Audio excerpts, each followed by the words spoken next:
I'm going off the rails on a crazy train.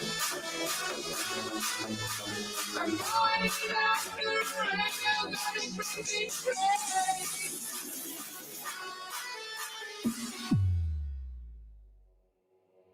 Let's go.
What's up, everyone? Train Freak here, and this is not Sidetrack Sunday. This is Cab Crew Wednesday. Yes, I'm actually filling in for Derail Daryl and the Cab crew tonight. Daryl had something come up, and the other guys, Dave from the Crooked River in Eastern and Weathering with AJ, was not able to host in his place tonight. So Daryl asked me if I could host for him, and I said, you lucked out because I don't have to go to work tomorrow. So I told him I did not mind hosting for tonight. So tonight's going to be a little different than what a normal Cab Crew Wednesday is going to be like. But I will try to get some of y'all up on panel eventually. So first thing I need to do is let's welcome everyone who's here. And I had the chat up on my phone and I accidentally closed it out. So now I got to get myself back in with my phone so we can see who's all here. And let's see, we're going to remove this guy off of there. Well, it'll let me remove it. There we go. Okay, so let's see who is all in the house. We've got Wigwag Workshop came in yesterday. And then we've got Dwight Curley. We got Thomas Grossi. Lynn McCurdy's here. Wigwag's back in today, so that's good. We got Stormy Sky Rail Productions, so that's Steve and Jenny. Or it could be just Steve. Or it could just be Jenny, but it's probably both of them. We got North Country Trains here. Man, I ain't seen you in a while, so welcome. And he says he loves the Freak Style Countdown. We got Manny Fernandez here. Let's see who else. We got James Galton, Dundas Junction Model Railroad in the house. So welcome, James. Joe Rader in the Black Rock Central Railroad. So speaking of Mr. Joe Rader, he is going to be featured. He's going to be one of two people featured on this upcoming Sunday's video. I did an unboxing, and you'll have to see what Joe sent.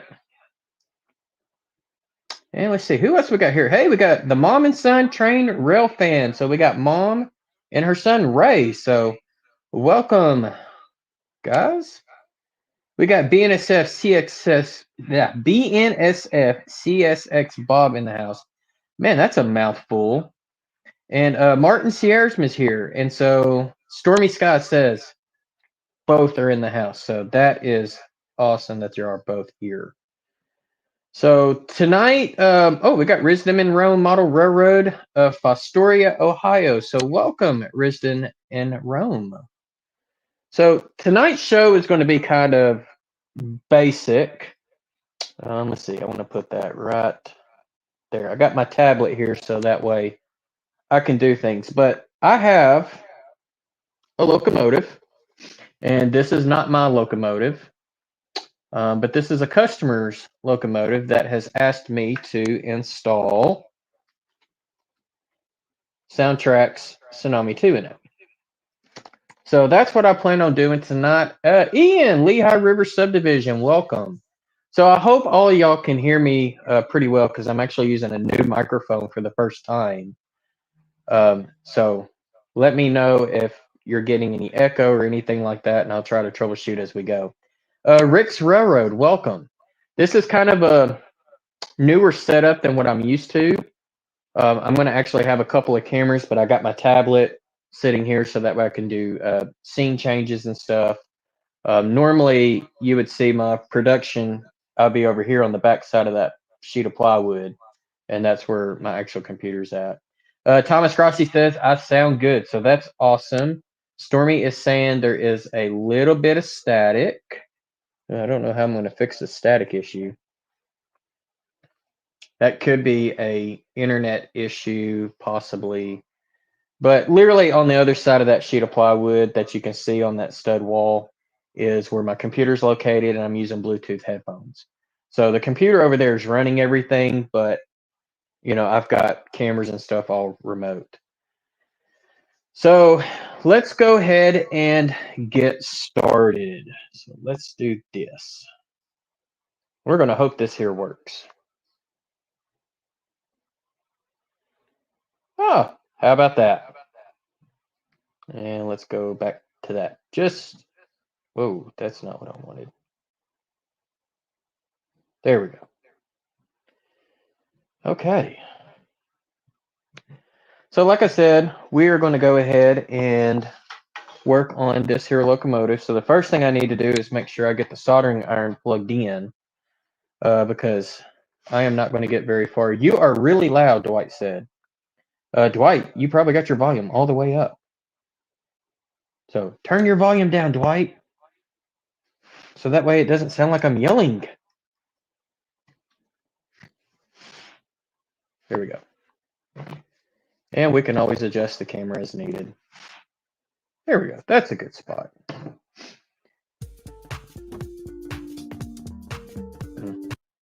Yep, and that's what happens when you get finger triggered. You end up hitting buttons that you shouldn't hit.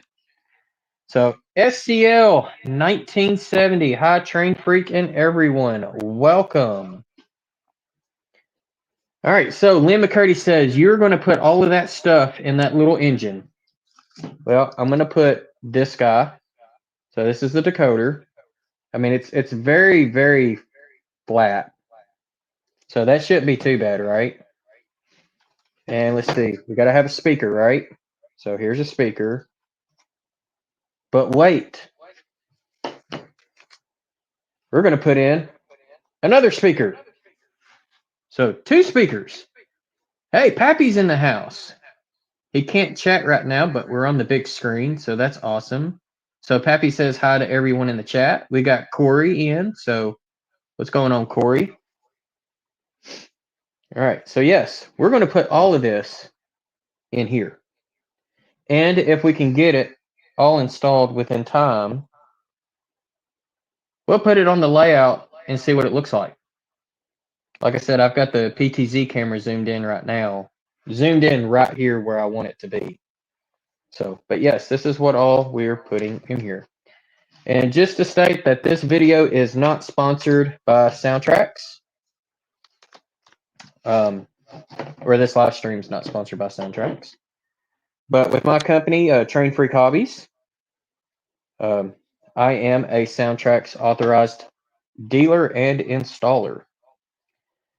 So, first thing, we take the shell off. This is an Atlas model. This is what I love about Atlas. They put these little clips right here on the locomotive. The other 2 clips are right here.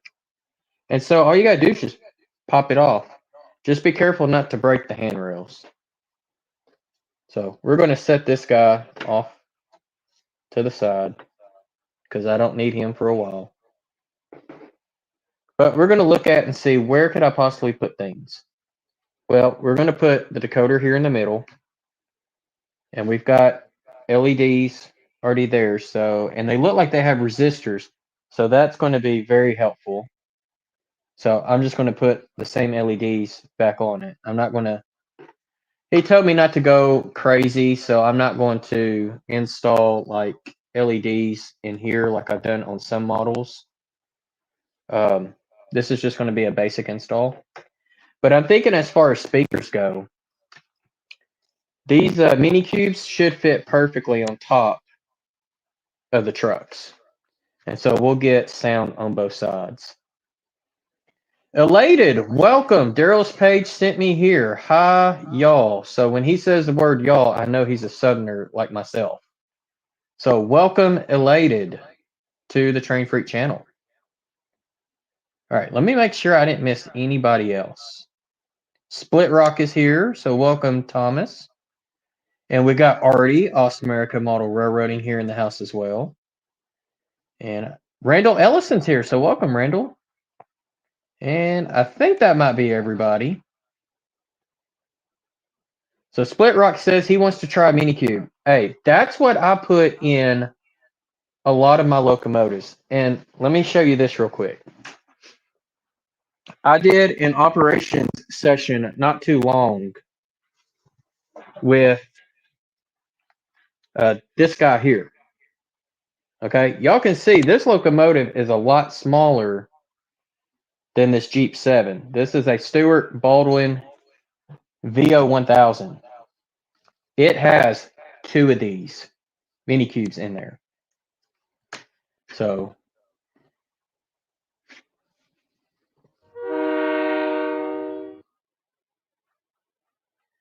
Thank you, Mr. Manny Fernandez.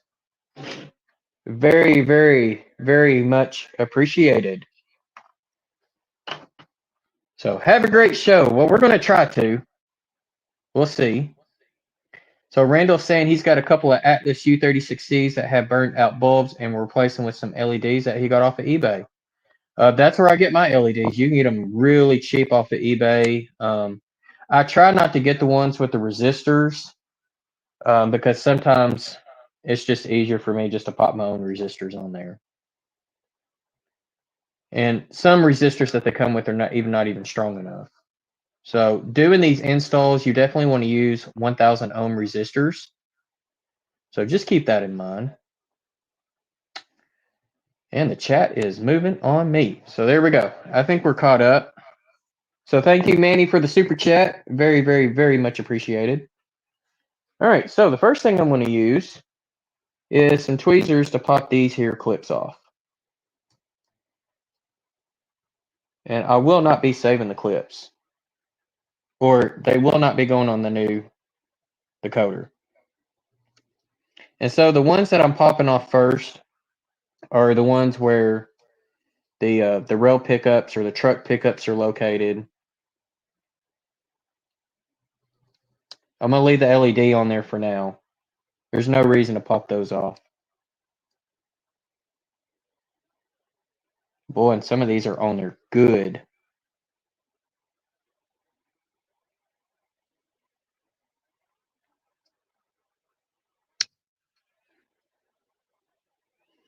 So Randall's saying that those LEDs already have resistors installed. And I mean, that's okay. Just keep in mind, sometimes they don't work as planned. So I always keep resistors on hand.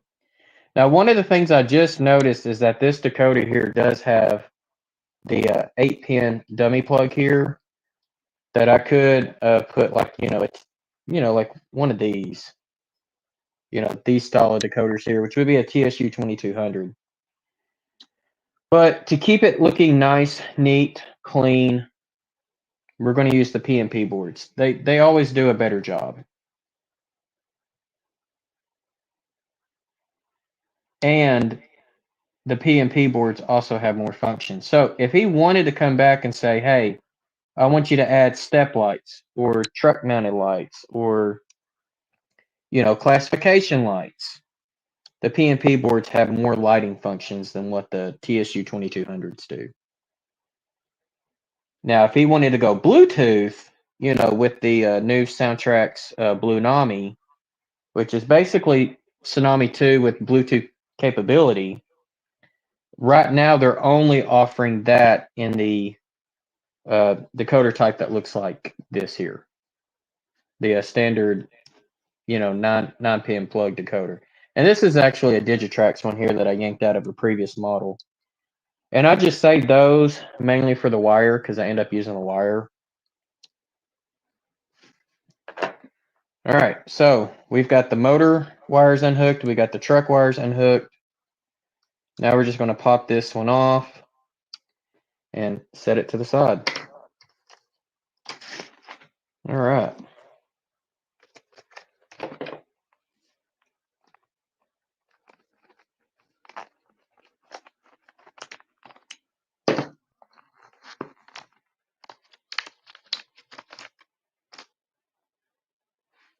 Okay, so it's going to be hard for me to zoom in on this, but I'm going to go ahead and try to tell you. If you're ever using Soundtrax decoders, your motor pickups are going to be down here on the bottom.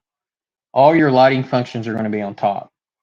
Now, if you're using some of the Athearn locomotives that have the rice grain bulbs, there is a contact right here on the end that says 1.5V. So that's actually the lighting common for those small incandescent light bulbs. If you're using the LEDs, you're going to use the oval contact on either side. It don't matter which side, but just either side. All right, so Corey is saying, I give you credit. It would take me at least 2 shots of tequilas, 2 or 3 smokes, and a couple of coffees to muster up the courage to the chips and wiring. Oh, it's not that bad, Corey. I've been doing decoder installs for several years. Back in 2017, I got the opportunity to go to Durango, Colorado, and take part in, or actually get to tour Soundtracks and take part of their dealer class from another local hobby shop and become a factory trained installer.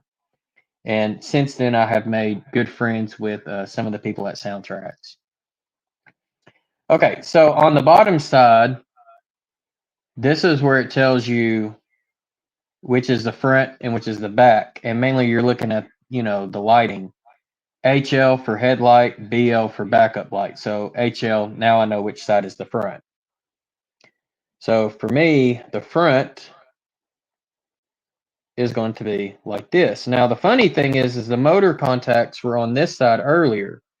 So now I got to move the motor wires to that side. So that way it lines up properly. And we're going to hope that our wires are long enough. Otherwise, we might be in a pickle. All right, so I'm just going to try to get this thing snapped in here. It should just snap right on in. Might not do it if I got it on a foam cradle. There we go. All right, and it looks just like that. All right, so now we start doing the fun and let the magic start happening. All right, let me see here.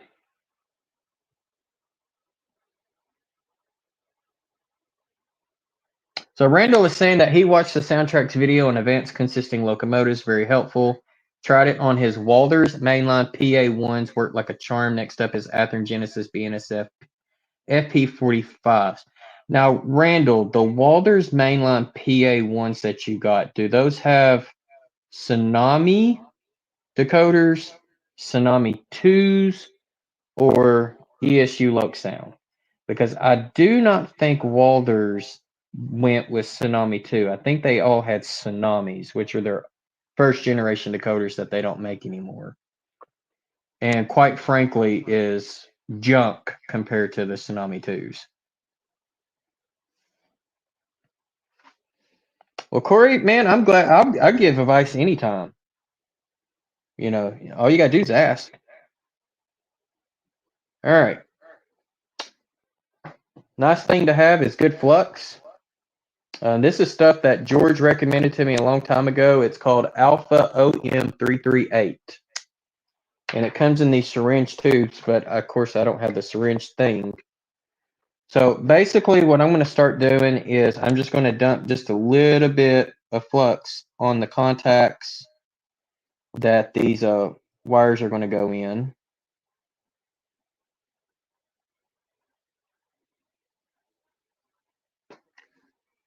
Just so that way I can get those wired up first. Okay, so ESU select decoders. Yeah, that's kind of what I thought. I really don't know how a Soundtracks video was able to help you with ESU. That's pretty amazing because I know ESU at first did not do anything on an NMRA standardization. That's not to say that they don't now, but I know I've got a couple of Scale Trains locomotives with ESU decoders in there, and their CVs are definitely not to NMRA standards.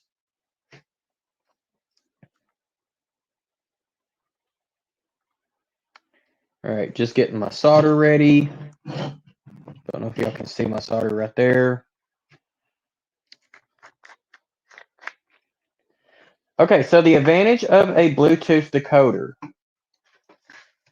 If you wanted to take your locomotive to, say, a train show or a club, and you don't like the DCC system they use, the DCC system is just providing power to the locomotive. You can use your phone to run that locomotive without their DCC system.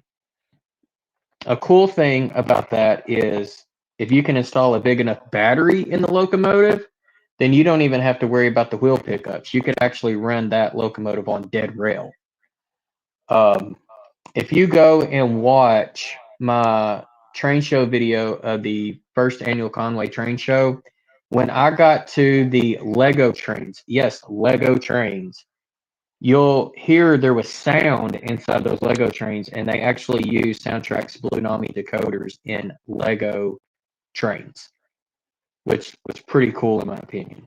They had both a diesel and they also had a steam.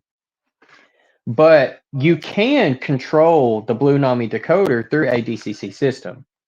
So you can consist it with other Blue Nami decoders, or you can consist it with any DCC locomotive, depending on which way you want to go.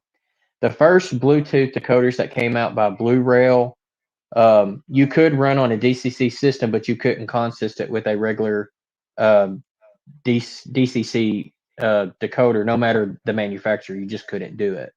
So, oh, hello, Amanda, popping in just to say hi, and I'm doing great. Well, thank you so much, sweetie. I appreciate it. So, y'all have to give her a huge hello, considering the fact that she was allowing me to live stream tonight. So, because I'm actually taking time away from her. All right, let's see. I'm going to go ahead and clean my soldering iron tip. And let's see here.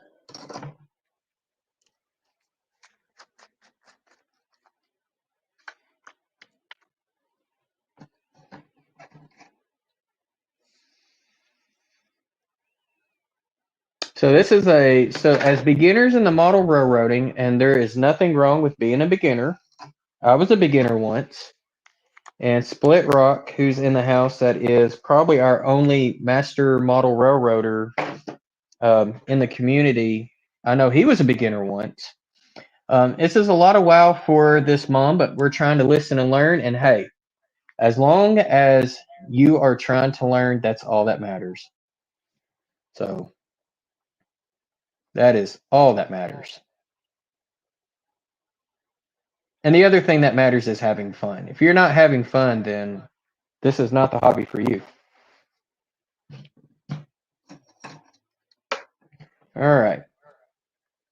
So anybody want to put any bets on the table if I burn my fingers today?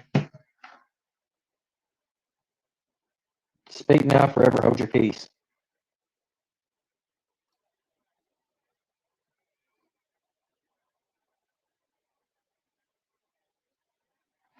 Smoky. I don't know if y'all can see that smoke or not, but it's smoky in here now. All right, so we got one wire on. Get a little bit more solder on the tip. So I try to get like a bead of solder on my iron. I don't know how well y'all can see that. So.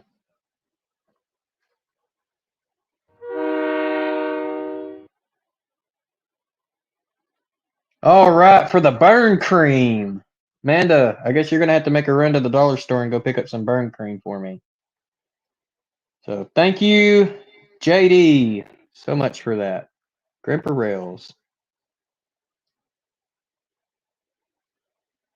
All right, get that one set. Oh, and we got another one.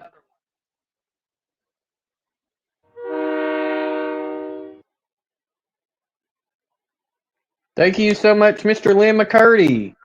Much appreciated. I'm sure that's going to the burn cream fund as well. And that's okay. Okay, so now you can see that. I don't know how well you can see. I don't know if I can zoom in anymore or not. Okay, that's as far as I can zoom in, y'all. But you can see that now this side, we got the wires on nice and snug. I've got little bitty wires hanging down below.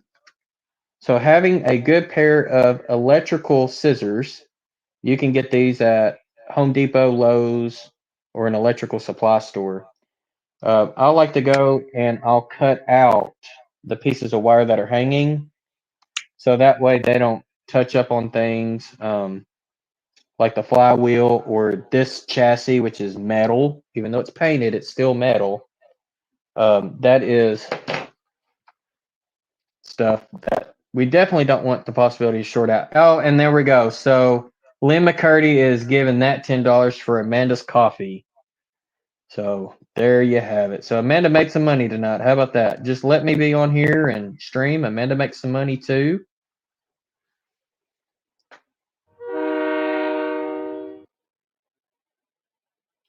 And we got Dwight Curley also getting in on the burn cream.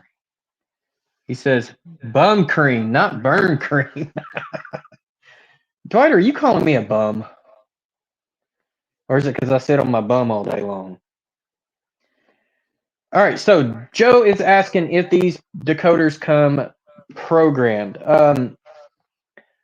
So the only manufacturers that do have the Soundtrack Tsunami 2 decoders are typically your Athearn Genesis. I know some of the Athearn Ready to Rolls might come with either the Soundtrack's Economy or a Tsunami 2, depending on the model.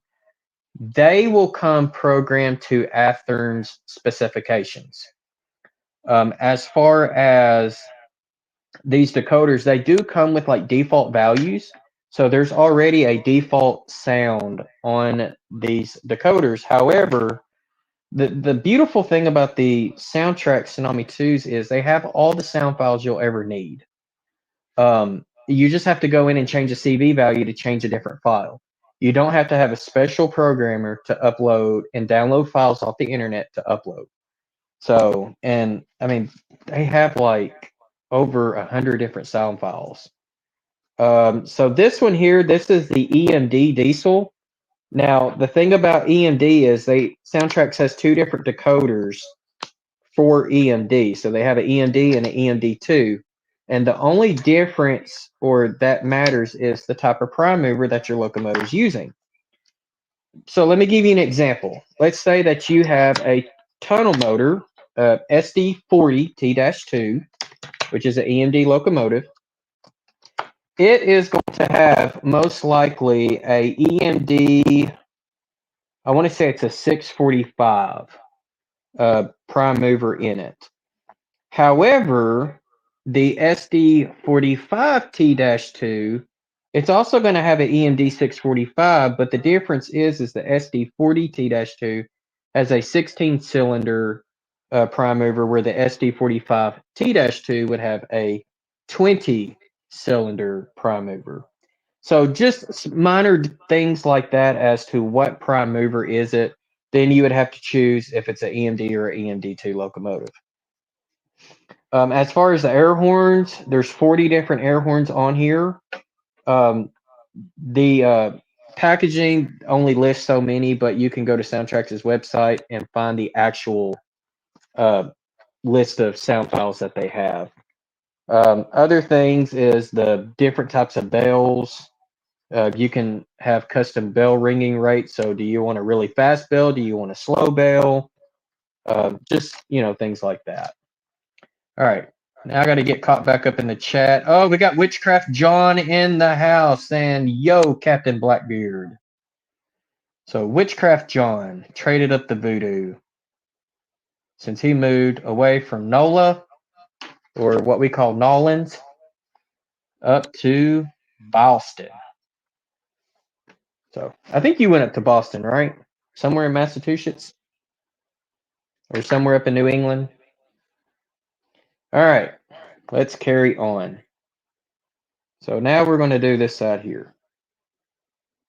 And I think I'm going to do the wire closest to me on this one, because it's going to be the one that's going to want to be in my way. And this is typically the point where I start burning myself.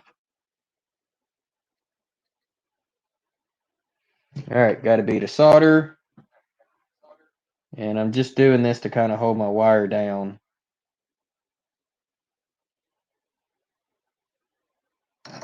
All right, so that wire's on.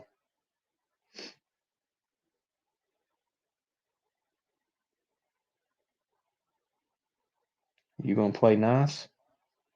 Sometimes the wires will play nice for me, and sometimes they don't.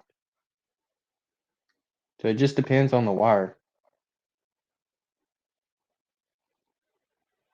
Oh yeah, that's a good bead of solder there. Get a little bit more on it. want to make sure it holds. There we go. All right, so now if I was to put this on the track, I should get a blue light on the decoder. So Container Man is saying, who is this? The voice seems familiar. Do I know this guy? You absolutely do not know me. I'm just kidding. What's up, Roy? That is a good question, JD. Have I ever replaced an MTH decoder with the Soundtracks decoder? The answer to that is no, I have not. And same with Broadway Limited. MTH, and I do have it. I still have an MTH locomotive, and I have one Broadway Limited locomotive. The other ones I had, I sold those. The tricky thing with MTH and Broadway Limited is the way they wire everything up. It's not to any standard. So it's like playing guessing games. What is this and what is that? You know, they'll have like the headlight and the ditch lights all wired to a board, and then you got several wires coming from that board, and then go in, you know, that's in a quick plug into their decoder board. And, you know, just trying to figure out which one is a lighting common, which one is which light, which one's that light. They don't really make it to where it's user friendly. So, all right. So now that my wife is in here, I'm actually going to ask her for a favor. If she will bring me my cell phone charger so that way my cell phone don't die and I don't lose the chat. So, all right. And y'all are talking about me. So the freak would not be a freak without the beard. That is absolutely right, Dwight. You would not believe how many people have come up to me in person saying, dude, you're the train freak off of YouTube. Only because they recognize my beard. So, sorry, hun. I can't just really get rid of the beard. And Arty's out of here. So, Arty, I hope you have a great one. Be safe out there, buddy. And we will see you next time. Okay, so Amanda said something about my beard. So Jason confided in me earlier saying he would consider cutting his beard for No Shave November. Thoughts? I don't know what you're talking about. That you must have been dreaming about me one night, hon. I know nothing about cutting the beard. I thought about maybe getting it braided, but that would be about as far as it would go. All right, so let's carry on. So now we've got the rail pickups wired in. I am going to turn the locomotive around because I'm not going to try to solder the motor pickups across the board. That's just not happening.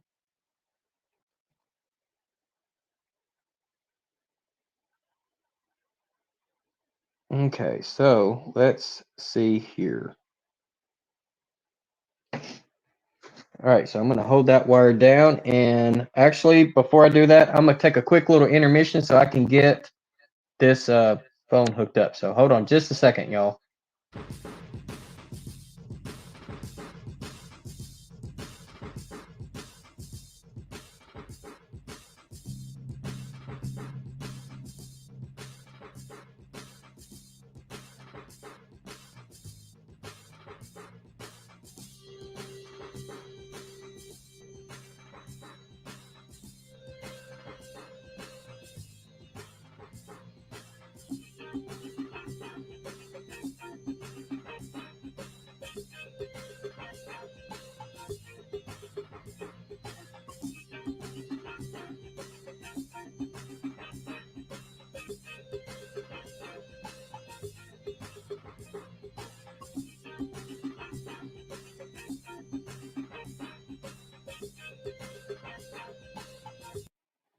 Okay, sorry about that, y'all. I had to make sure that I could still see y'all in chat. What about a gray beard for Christmas? I could do that.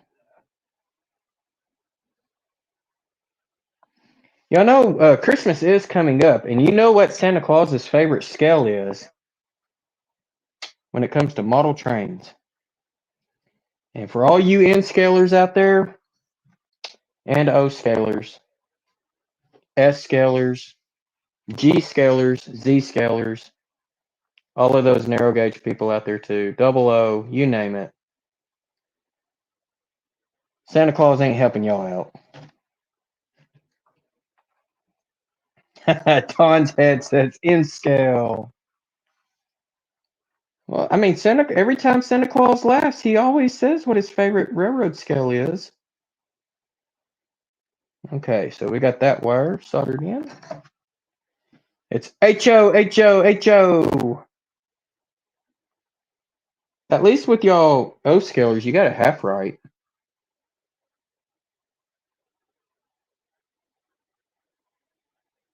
All right, so the fun part is trying to poke these wires to go down in the hole. Stay. I don't know if it's true or not, but sometimes they say if you talk to your wires and tell them to stay, they'll stay. Sometimes they do, sometimes they don't.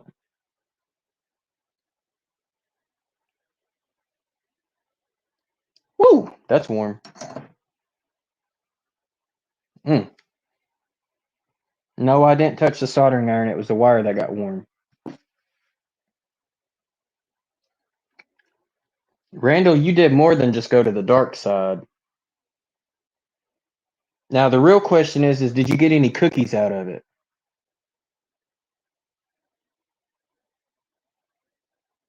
Did they offer cookies at the N-scale layout, Randall? That I want to know.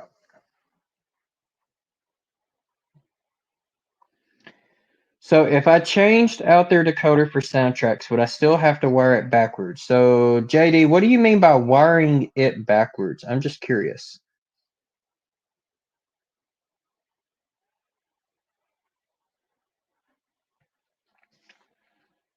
I tie decorations on my curly whiskers and with a tiny bell on the ends. You know, Joe Rader, that would be right. And what do I have here? Tweezers. You're absolutely right. But I wouldn't be a freak if I used tweezers. You know, it's one of those do as I say, not as I do type moments. Okay, so now what I'm just doing is clipping those little extra wire pieces to prevent shorts. All right.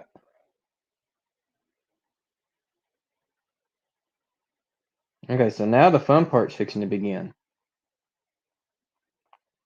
Just making sure my wires are good. All right. Now I gotta find that decoder I set off to the side. Oh, there it is. So the next thing I'm gonna do is take these LEDs off.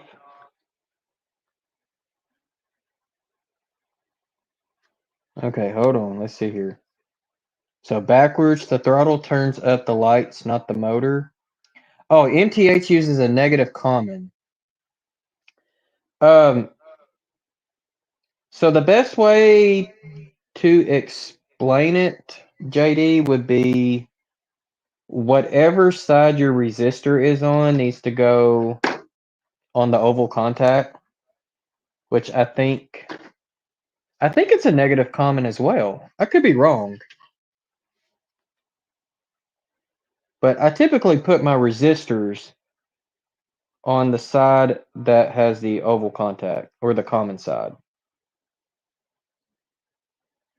And that's what I was instructed to do by those who work for soundtracks. All right, so you're not going to be able to see it. Maybe, maybe not. For those on TV, might be able to see it. For those who are watching on a cell phone, you might not be able to see it. But one of my wires is silver and the other wire is copper. And it's actually braided, and I just got done twisting it up. So what I'm going to have to do with that is actually do what we call tinning. So I'm just going to get some flux on that wire, get a little bit of solder on my soldering iron, not a whole bunch, just a little bit, just to tin my wire and make it, where it's not going to come unbraided. Yo, Skookil! John, what's going on, buddy? I was wondering if any of the STS people was ever going to show up.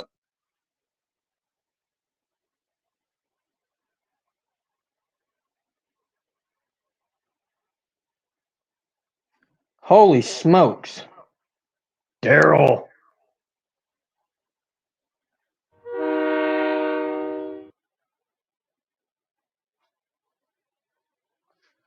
Fun. Thank you, Jason, for hosting Cab Crew Wednesdays. Hello to all in chat. Derail out. Well, Daryl, I appreciate you popping in just for the little bit that you could. I know you are a busy man tonight. I know you had some stuff pop up on you, so I appreciate you just popping in for as short notice as you could. And hopefully you'll be hosting next week.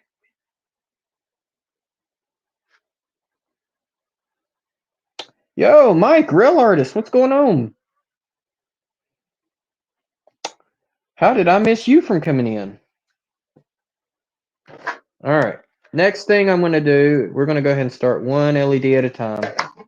I'm going to go ahead and get some flux on both of the contacts. And like I said, with this LED, I'm making sure that the side that has the resistor is going to the oval contact. I don't want it on any other contact. All right. So go ahead and work the braided one that I just tinned. Is it going to go down in the hole? It acts like it don't want to. There it goes.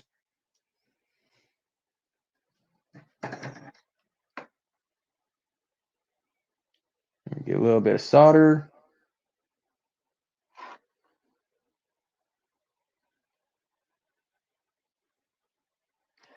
Maybe get a little bit more solder. There we go.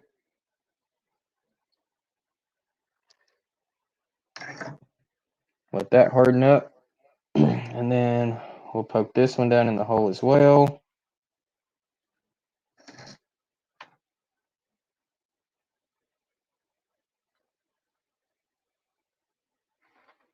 Well, come on now.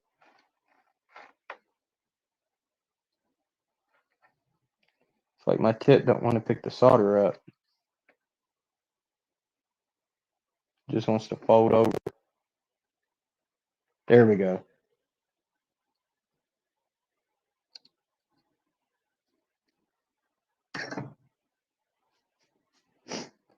All right, let me make sure I didn't miss something.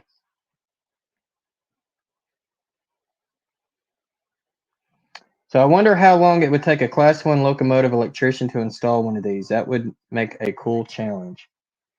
Corey, I do not know of any electricians that work for any railroads, but I bet you this guy would. Randall Ellison. I'm sure he might know one. Oh, okay. Well, then I didn't miss you at all. Well, how about that? Glad you're here, Mike.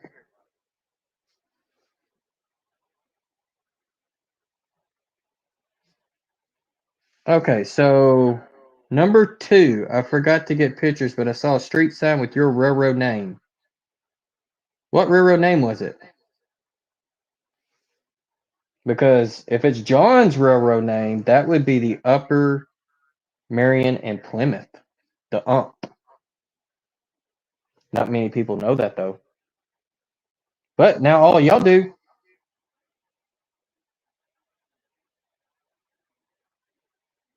Okay. Now I'm having to pick it up, and we're going to trim those little extra wires. Keep it nice and short. Which some of these wires still have flux on it, so it kind of, they want to stick to the locomotive. It's kind of like glue. Puffer soldered.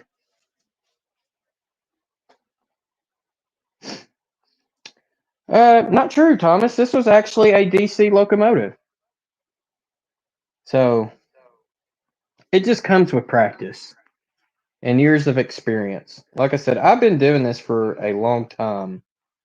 My history doing decoder installations, I started working part-time in a hobby shop starting in 2014. And I went to Soundtracks to become a factory trained installer in 2017. Oh, okay.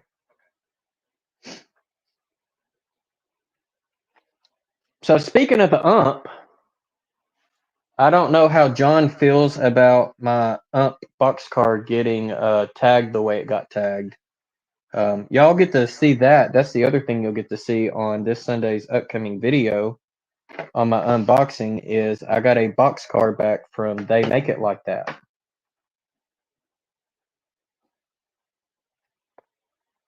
Okay, so we got one of the LEDs on.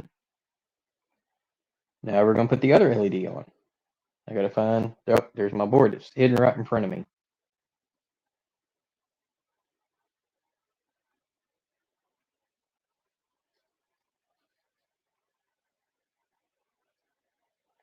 All right, so Randall says he doesn't know any of the electricians, but he does know of engineers and conductors. And that's kind of the same with me when it comes to Union Pacific down here. And speaking of Union Pacific, I'm sure if Split Rock was still in here, he might know of some. Because he does work for Union Pacific.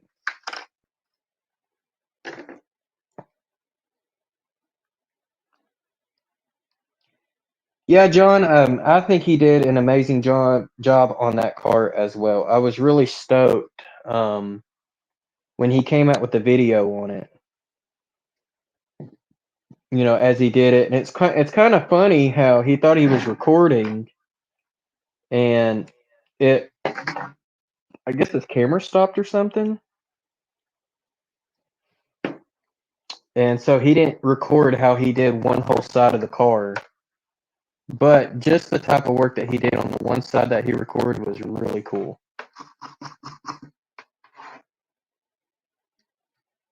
Come on, I want some solder. There we go. All right, so I don't know if y'all can see this or not, but basically I'm just tinning my wire. There we go. So if you got braided wire, you always want to tin it before you solder it in.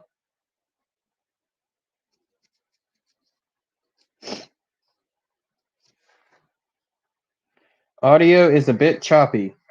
Well, that ain't good. Is Junior still playing Fortnite? Because I know he was earlier. I would assume his time would be up by now.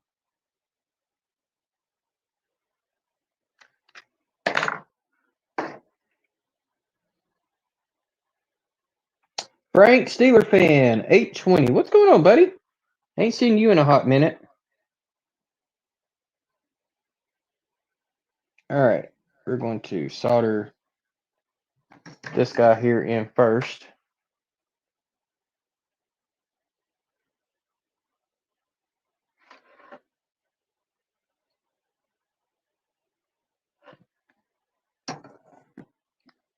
Yeah, you can see a little bit of the smoke on camera. One thing is try not to inhale the smoke. It's not good for you.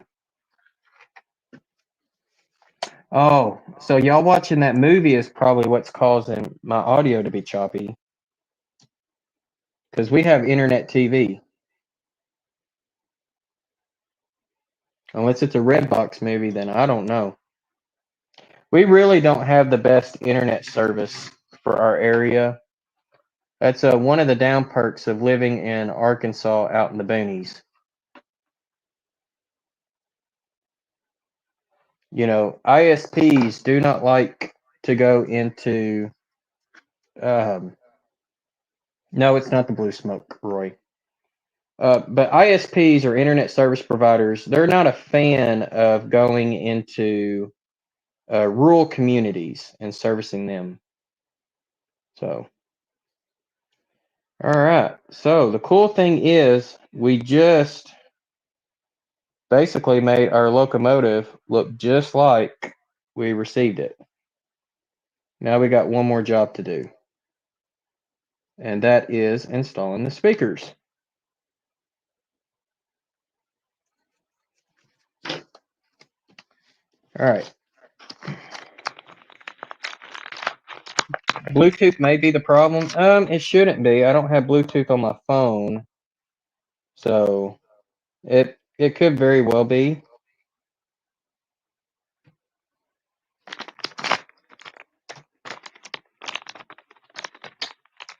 So has it been choppy ever since the beginning of the live stream, or has it just been choppy recently? For those who have been in here for a while. Derek Alexander, how's it going? Oh, and Split Rock is back. So Split Rock, Corey wants to know if you know of any railroad electricians.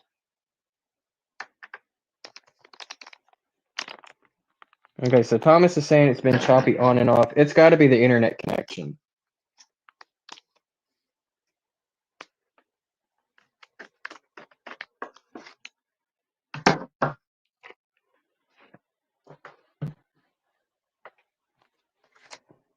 Or y'all could be getting the echo from my phone. I'm going to move my phone a little bit back and see if that helps a little bit.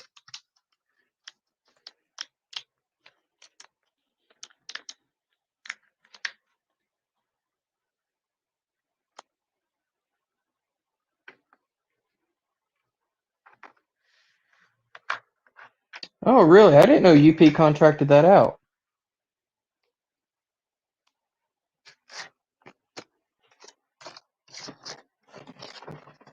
Well, Corey, I will let you tell Split Rock what you want to see.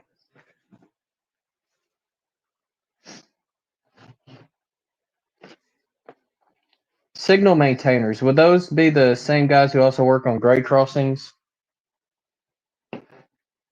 Just curious.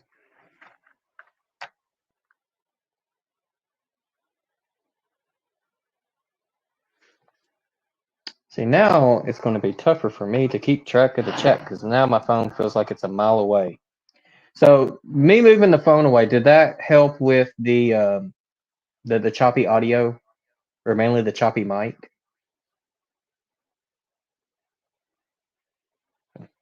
Just let me know. Okay, so speakers. I'm thinking one here. I'm thinking one there. And hopefully, before I start soldering stuff up, we're going to do a test fit to make sure. And see if this goes all the way down. If it doesn't, then I know we have an issue. And it seems like the front, well, I see why the front don't want to go down. All right, let's try this again. Yeah, it seems like the front doesn't want to go down, but the back does. So, and I think that has to do with the way the lighting stuff is set up on the inside. So it might be a model that we can't put two speakers in.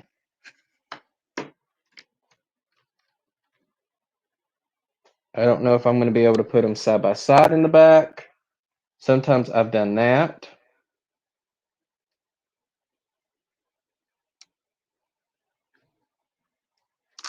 But typically, you know, magnets.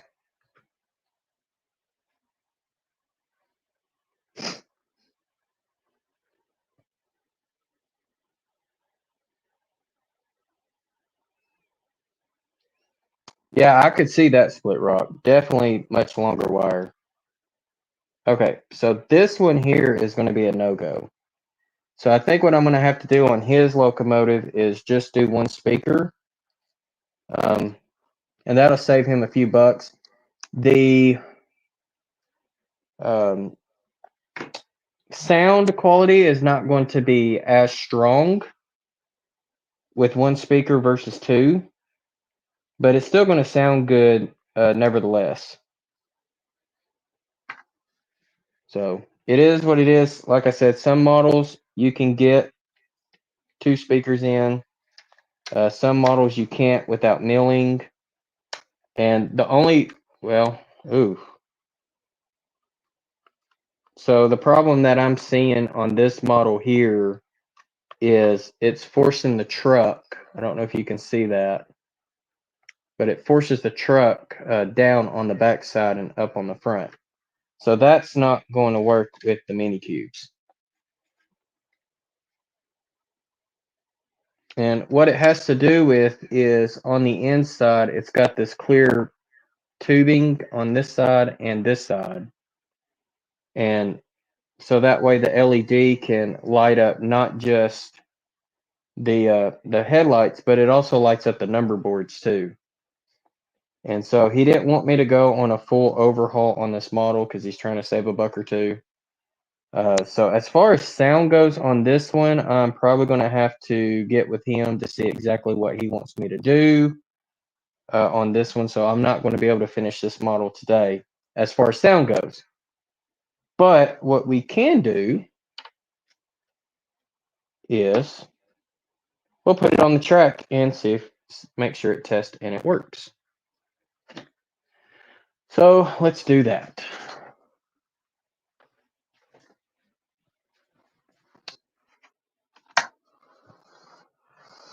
All right, so I am going to zoom the camera way out. So y'all get to see the messy train room. And let's go this way. We're going to go towards Hickory Ridge. All right, we're going to put the front of the locomotive right here. All right, so good thing is I do have a blue LED on it. Let's see if I can zoom in on that. Go up a little bit.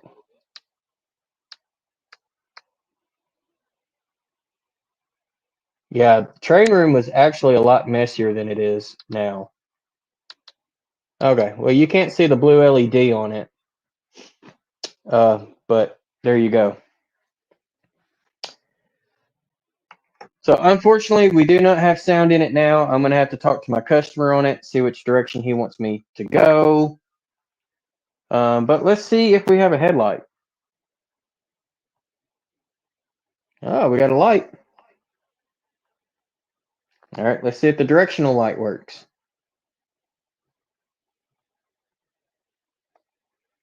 Okay, so we do have light. Let's go in reverse a little bit. Ah, we got a problem. Do y'all see the problem?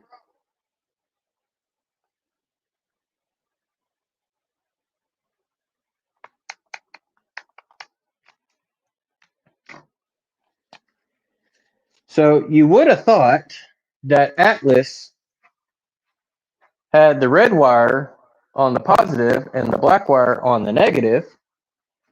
However, it is quite the opposite.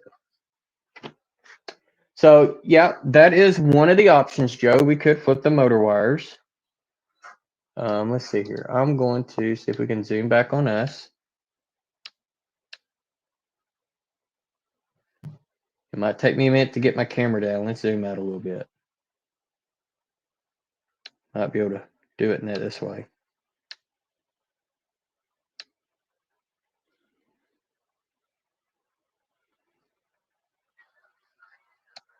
There's a loose nut between the throttle and the engine. That don't surprise me. So Derek is saying 2 lights forward. No, it wasn't doing 2 lights forward. The forward light was going in the reverse direction, and the reversing light was going in the forward direction. And yes, I did wire the red wire to M plus and the black wire to M minus. So, and I'm going to double check on this locomotive to make sure, yeah, it's got an F on the short hood side of the locomotive. So it's short hood forward. So that means Atlas labeled their wires backwards. All right, so I'm going to use tweezers to see if I can't try to pop these guys off.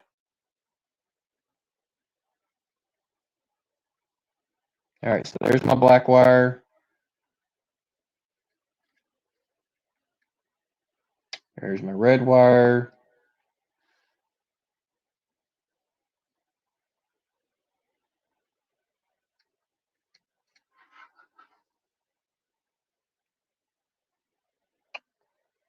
And this is the fun part, trying to get it in there. Well, that actually went in easier than I thought it would.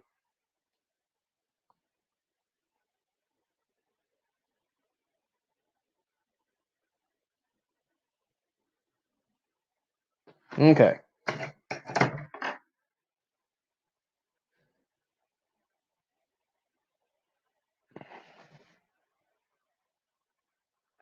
I did, Amanda. I did run into the same issue with another locomotive.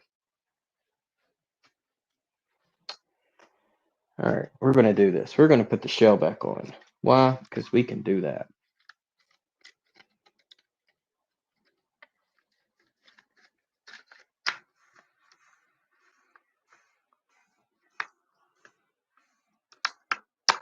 Okay. All right, so let's we're going to zoom out again.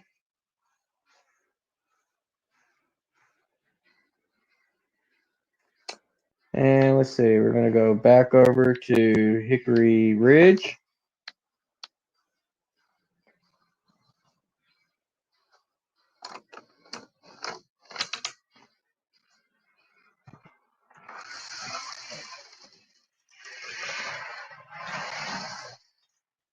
And we're going to connect to that train right there. Fair enough?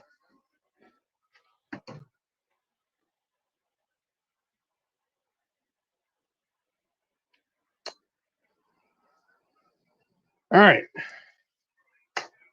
All right, I got a headlight, so that's good. Man, that thing moves so smooth.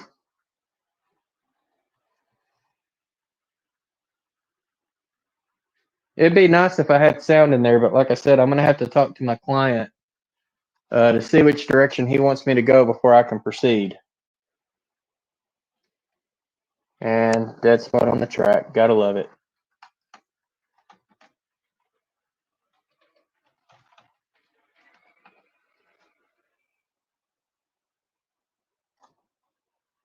All right.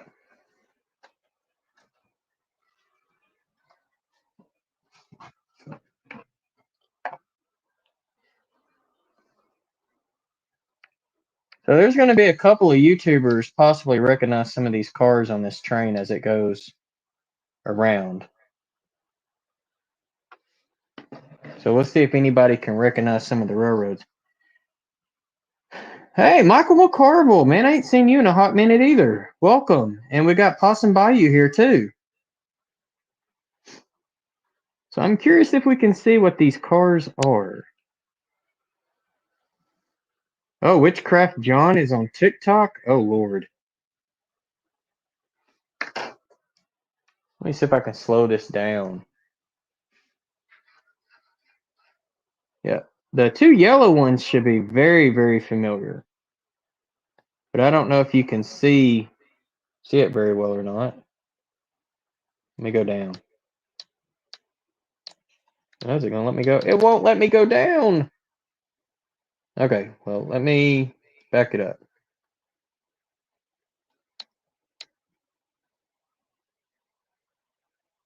All right, is Joe Rader still in the house?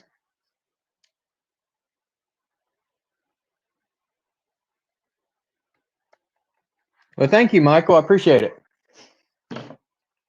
So the first yellow box car was a gift to me from the Black Rock Central. And I do know the other guy's in here. I don't know if he's going to be able to recognize his yellow box car or not that he sent me.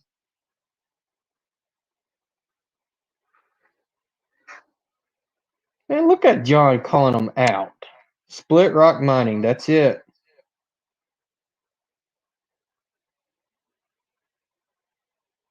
And y'all, I've got this locomotive on speed step 2.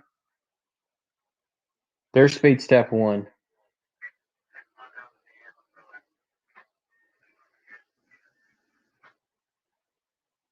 And then this box car on the very back, this is my UMP box car that I just got back from Tim from They Make It Like That. And you'll get to see a preview of that box car on this Sunday. I got a video coming out Sunday on that car.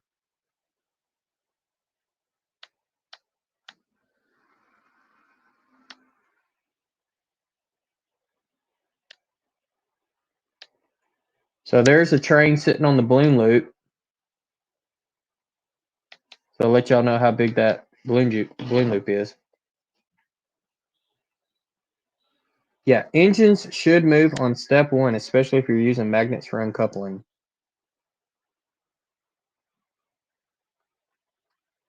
Okay, now I'm on speed step 10. Y'all see it here in a minute. Oh no, I'm actually going to rear in that caboose. I didn't have my turnout set right, so I backed it up. So there you go.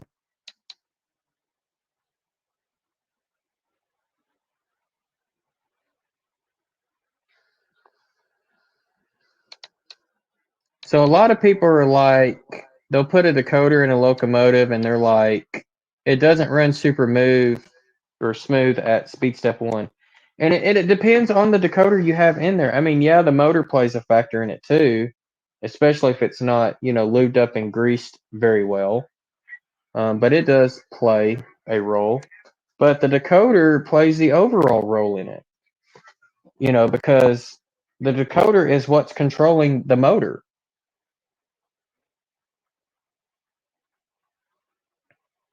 Now, if you get like an old Atherton Blue box, depending on the model, some of those require the motor to be replaced.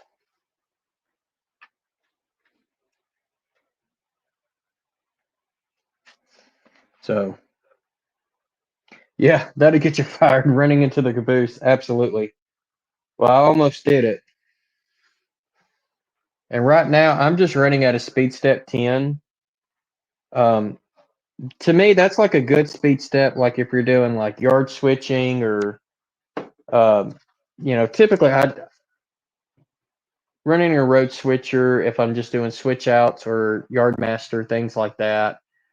Speed step 5 to 10 is always a good speed range to be at.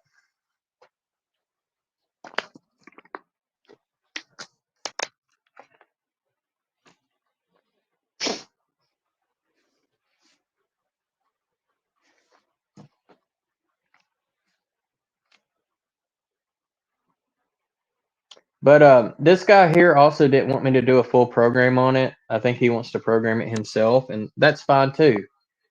So, but I mean, to me, so far it's working. The only thing we just don't have is the sound, and that's okay. If we want to get sound on a locomotive, I can throw a locomotive up there with sound, and we'll get some good sound going.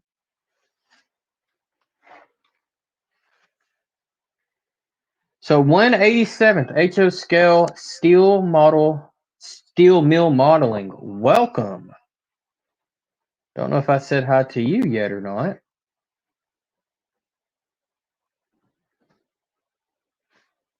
Oh, I must have hit something. No derail though, so it's always good. No, Joe Rader Jack speed is speed step 1. That's Jack speed. Which, if he could have a half speed step, that's what he would use too. Tim, CP368 Productions. I like that my locomotives don't move until speed step 2. It mimics the throttle up of the prime mover before it starts moving really well. And that's a good point, Tim. So Soundtrack Tsunami 2 decoders have a thing called deadband. And deadband is where, I'm going to go ahead and do a camera swap here, see if it'll do a swap maybe. There we go. And so what deadband does is, if you do put your throttle at like speed step 5, and it's going to go through speed step 1, speed step 2, 3, 4, 5, so forth. It actually doesn't start moving the motor to like whatever speed step you set it to. So if I want a deadband set to speed step 3, then it's not going to start moving the locomotive till it gets on 3. So that's one thing you can do with that. So Thomas says, so Jason, does that mean my engines now move up in the list? Almost. I've got to get this one finished first. So I think I actually have you sitting at number 3. I think I've got a guy who sent me 2 N-scale steam locomotives in right before your locomotive came in. But if I don't have the parts for it, I know I've got the parts for yours. I'll go ahead and jump yours up. And Michael says he has been gone too long. Yeah, we missed you, man. I've been wondering where you been. If you planning on streaming again or not.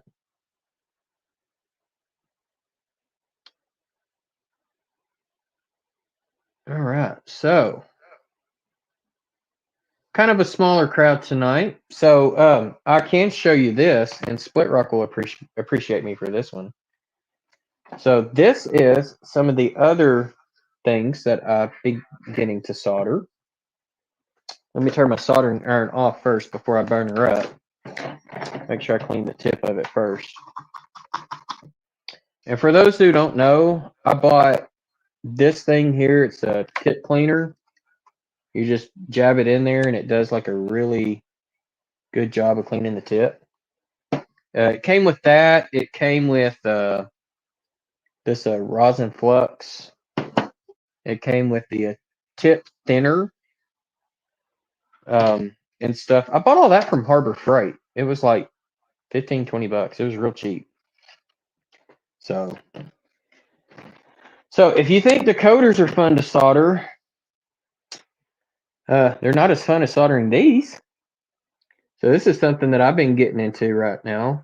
And speaking of, we got White River Line in the house, so you can thank him for getting me into hand building turnouts. So what's going on, Drew? But yeah, that's my very first turnout that I soldered, and this one is a number 5. But I've got a couple more, and what I'm gonna have to do with these is solder some of the. I'm gonna have to solder some wires underneath them because I plan on making these their own block, and mainly the wires that I need to solder is from here to here and there to there, because I do have the frog cut out and isolated. So, man, I love Harbor Freight. Got another cordless hammer last week. Harbor Freight is like the cheap tools candy store to go into. And let's see here.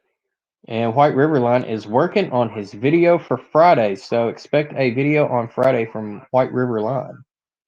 So that'd be cool. So Mike is saying I have no idea what time slot is open. Maybe I should just pick a spot.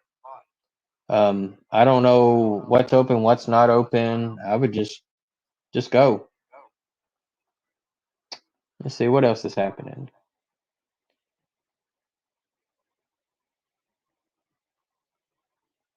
All right, so Mystic Railroad asked what the estimated wait time list looks like for an install. Hey, Greg Ranians, welcome. Right now, I'm sitting on between 20 to 30 locomotives that are customers. Those are not including my own. So I kind of had some stuff happen over the summer that really put me behind schedule. So that's one of the reasons why I was working on this install tonight. And I've got most of the install done now. It's just more or less figuring out what he wants to do as far as speakers go. Because either I'm going to have to order an oval speaker that I can put in there to get it to fit. It's not, the baffle's not as thick, but it's going to be longer. Because like I said, the thing with the mini cubes is one sounds okay, but you really want two in there for a better, rich, beefy sound for your locomotives. So unfortunately, I didn't get his finished tonight, but we did do a headlight, rear light test. Now, if he wants, I can go and clip those plastic things out that the lights are in, glue in LEDs, and that's going to give room for those speakers. So he's got a decision to make, and I'll have to let him know what the cost and stuff on all that is too. Some people are on a fixed income. They can't really afford too much of this, too much of that. And the beauty thing with soundtracks is there's different options. You don't have to just go with like the most expensive thing out there. So, Plumber, what's going on, buddy? Mystic says, okay, then I'll be running DC for a while. That's cool. All right, Tim is saying I'm echoing. Sorry. It's so I've got the chat up here on my phone and I can't I turned the volume all the way down and yeah, it's still playing. And I guess that's because StreamYard thinks I'm like in a phone call. So dumb. I could have pulled YouTube up on my phone to keep an eye with the chat, but if I did that, then I couldn't highlight comments like this here. So that is very true. We're all on a fixed income. Absolutely right. So I want to hear a test between those sugar cubes and the iPhone speakers. I don't have the iPhone speakers, but if you want to test, I'll do this real quick. So hang on just a minute. I'm going to put this guy up so that way you can hear him and I will get up close to him, but since my microphone's in my ears. So hang on just a minute and let me get that put up there real quick.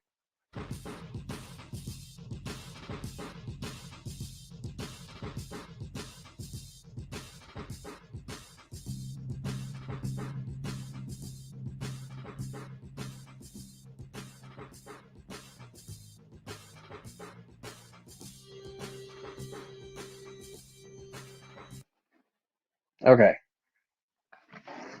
So I'm not going to be able to watch the chat while I do this. And grab my other remote so that way I can get you where I'm at. Whoops, wrong way. Already making you seasick. Well, and I probably need to do this too.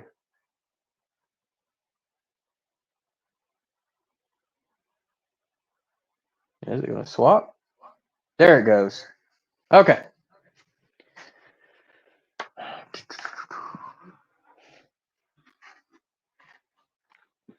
Now, I'm going to bring my phone over just in case. Stay. All right, so y'all can see right here. And let's see here. Do we want to zoom in on this guy? Yeah, why not? Okay.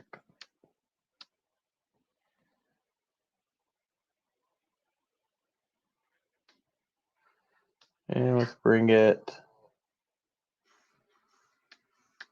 All right, so you see my locomotive. This is number 1021. All right, we got a headlight. So here's the startup.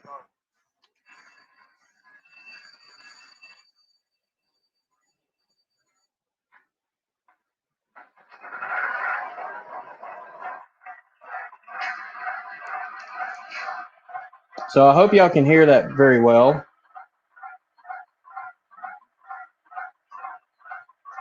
I did take your comment off the screen. All right.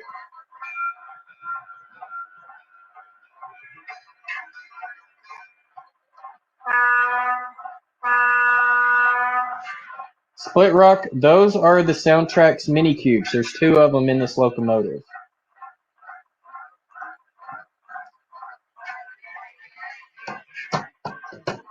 All right, so I'm going to zoom out a little bit.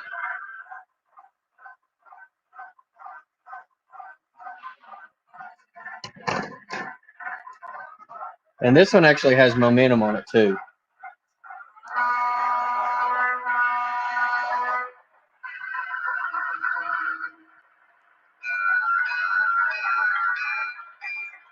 All right, I'm going to change direction. I noticed I got a wheel that popped off.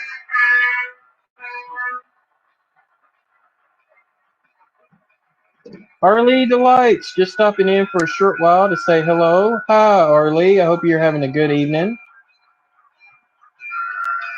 So yes, Soundtracks makes the mini cubes. It's basically Soundtracks versions of turn that bell off. It's a Soundtracks is a variation to the Sugar Cube. So Container Man wants to know, is it sick? Is what sick?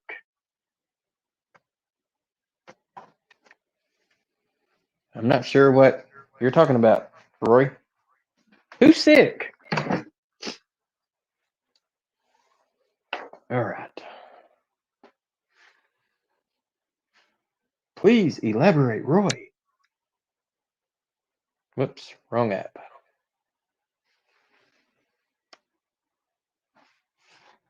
Who's killing cats?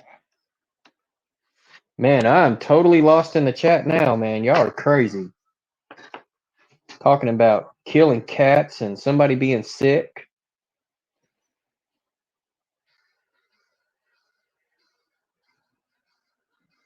I might have to go back up in the chat to see what's going on here.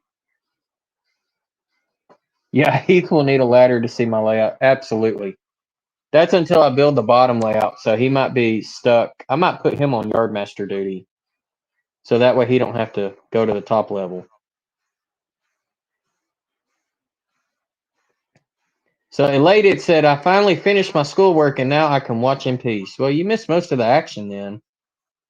So you'll have to go and check out the replay.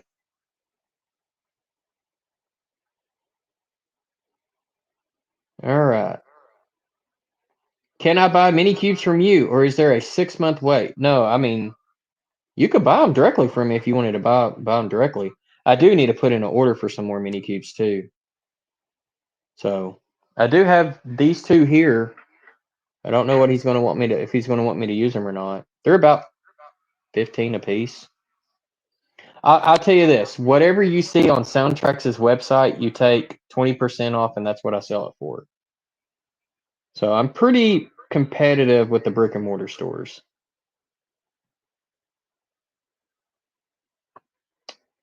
Split Rock, please explain. Are you sure? Have you been drinking enough? Heath Dispatch? Oof.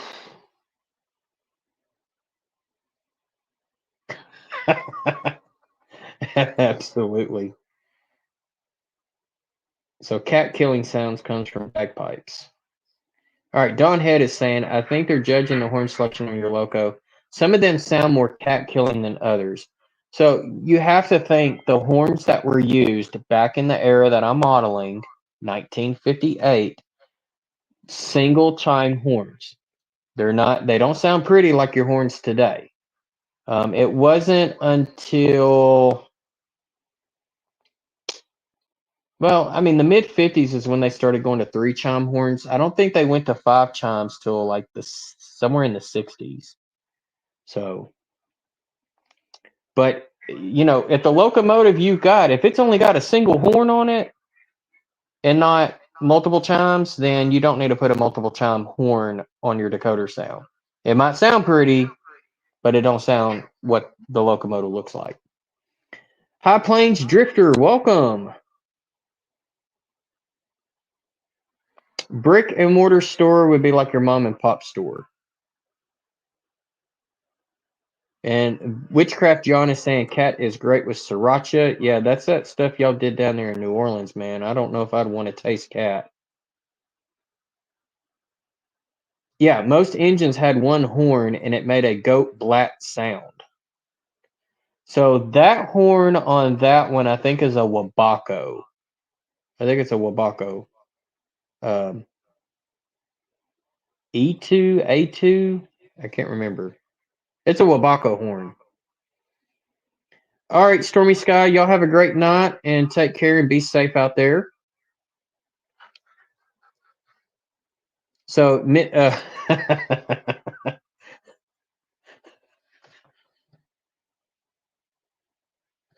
I'm not saying that one out loud, Corey. Good try, though. Good try. Y'all can say that one in your own head.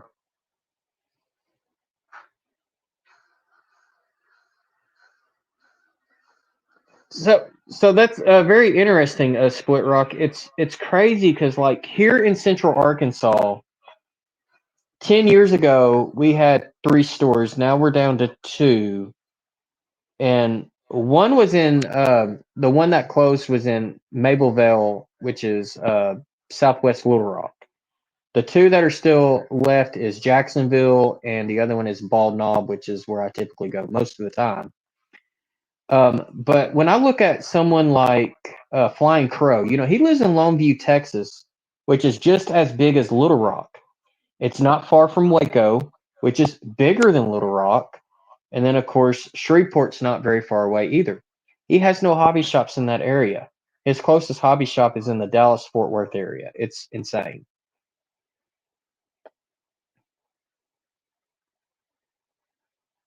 So single chimes are the music made by the arcade in Attica.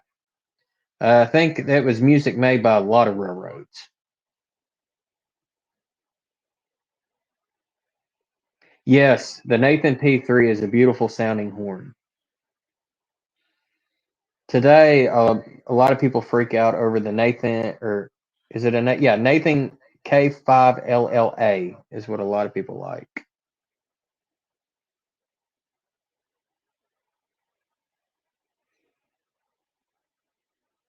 PG-13 until after 10 p.m. then.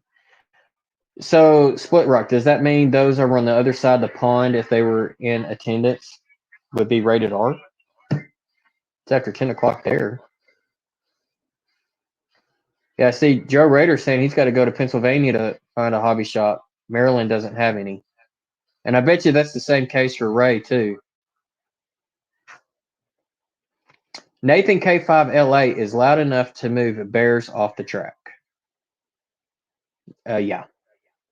So what's funny is there's some railroads out there, I'm not going to name any, that only have switcher, like yard switchers for their locomotive fleet. They're short lines. But they retrofitted the horns with a 5-chime horn all facing one direction. And I'm like, that's got to be loud.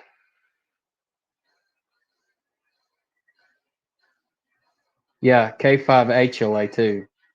So for those who don't know the difference between the horn types, K5HLA and K5LLA, it's the letter note, that comes out of the bell of the horn. Whether it's like a B flat or a C sharp, for example. So Pappy is back saying hi to people. So Pappy was watching on the TV earlier. So welcome, Pappy. Hope you're having a great evening, my buddy. All right. On an Atlas diesel engine, the front coupler, is it attached to the body by a black push pin? What is it actually called? You're talking about the coupler box? I don't know what you're talking about, High Plains. The locomotive I just worked on is an Atlas. I do have a Rock Island Atlas. I got a Cotton Belt Atlas too. They're kind of put up. I can go grab one real quick if you want me to look at it.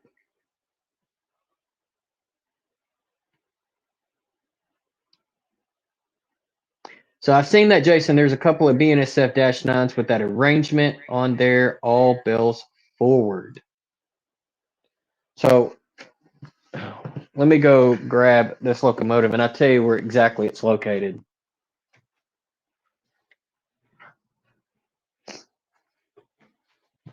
And this is probably not the best yard switcher because, it's such a high hood.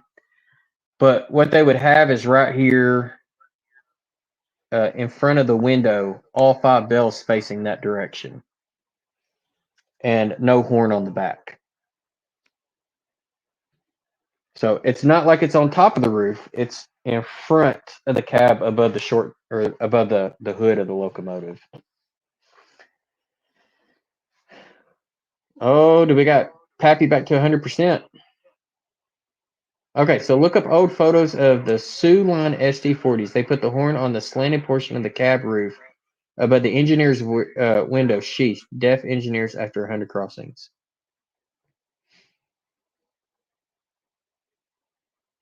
Now, isn't it, what is it, Buffalo and Pitt? Or Pitt and Buffalo? I don't remember. It's a G&W. I know they have a horn. The horn is on the side of the hood. It's like a Jeep unit. Okay, so like just imagine if this was a GP something. They have a horn on this side, and a horn on that side, and the horn that is on the conductor side or the front brakeman side is facing towards the cab. That would be insane.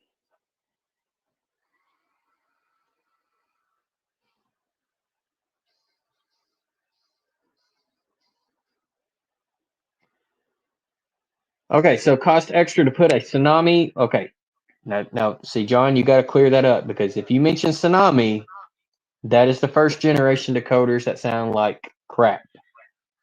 Put the number 2 on the back end of tsunami. Cost extra to put tsunami 2 in a BLI. It just depends. I mean, here's the thing about MTH and BLI. Because they do not go off of any type of NMRA standard, they are proprietary to themselves. They make it a nightmare to try to figure out what exactly is what. And so sometimes you risk damaging, like the light boards. You know, they don't have just one decoder that does all the lights and stuff in it. No, they have a main, like a motherboard decoder with a motor hooks up in it, and the whatchamacallit, the rail pickups are wired in it too. However, they'll have extra light boards on the front and on the back with multiple wires going from that board to the main board. And so sometimes it just makes it difficult. Also, if and I'm assuming you're talking about N-Scale too. Shay N-Scale sent me one of his BLI ES44AC locomotives, and that's one of the issues I'm having with it is on the front. You know, I don't know which wire goes to the lights on the nose of the cab and which ones go to the ditch lights. I have no clue. All the wires are the exact same color. You know, which one's the lighting common? Is there resistors on that board that I don't know about? I don't know. So, all right. So Split Rock said he had a shoreline, not a short line. The Minneapolis, Northfield, and Southern, so the MNS. They had Hancock air whistles on their diesels. They went through rich suburbs, and the locals did not want that noise. So for those who don't know what the Hancock air whistle is, that's typically the whistle that you hear on a caboose. Really, really high pitched.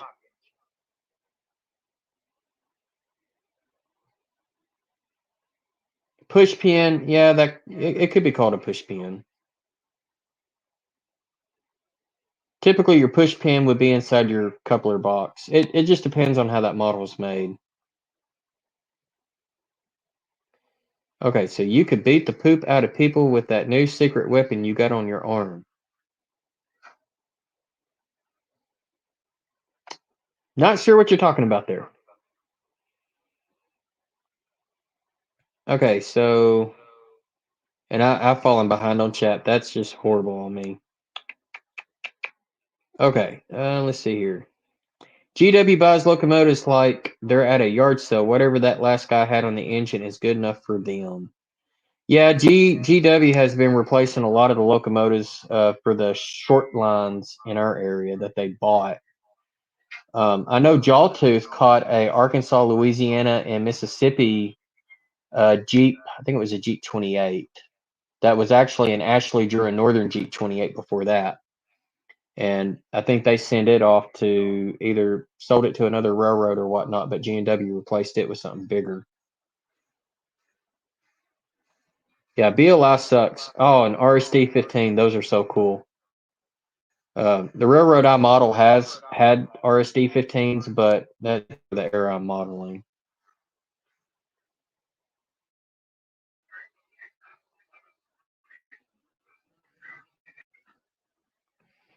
All right, let's see here. Golly, Roy. Come on now. You got to get together, buddy. All right, John, you have a great night, my friend. And there is a possibility he might not be hosting Sidetrack Sunday this week. I think he's looking for someone to cover for him. Once we find out who it is, we'll let you know. Or actually, technically, this weekend would be Rick Bailey, so it's the next weekend. So, because we have a 5th Sunday this week. Let's see here. I've got a DVD that has an RS3, and it's got this air whistle on it that sounds like a steam whistle. That's probably the Hancock that you're thinking of, Randall.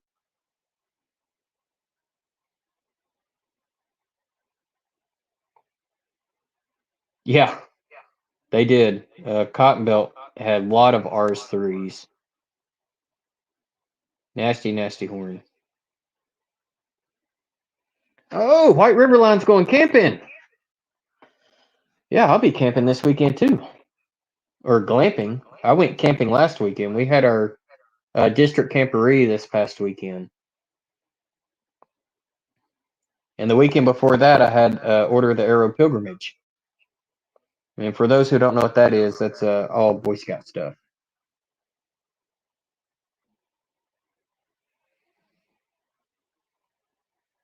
It's only 6 hours away. I would actually, if we was to do that, I would go and stay at down in Longview where Flying Crow lives. That would be an option because he lives a whole lot closer. Oh, that's awesome. I'm sure y'all have a lot of fun.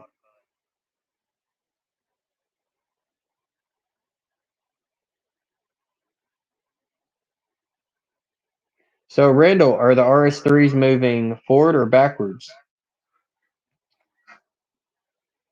Because most RS3s were long hood forward.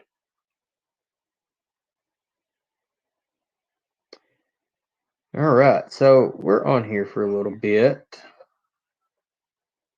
Almost, I'm gonna probably cut out about 2 hours, so we'll hang out for about another 15 more minutes. So just go to the NTS on the weekend. Your kids would love it. The National Train Show. Split Rock, are you planning on going to be at Dallas? I would like to go. I would really like to go. And I'm actually, speaking of the NMRA, I'm actually really looking forward to next weekend. I've got my division director coming by, and he's going to be working with my regional AP certificate person on passing me off for the Golden Spike certificate.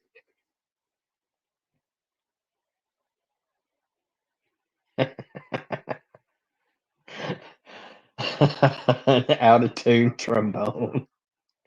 How do you get a trombone out of tune? I mean, it's a slide.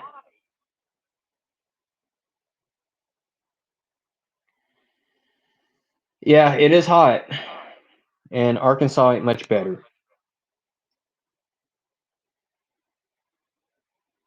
They're supposed to sound out of tune. Leave it to Mystic.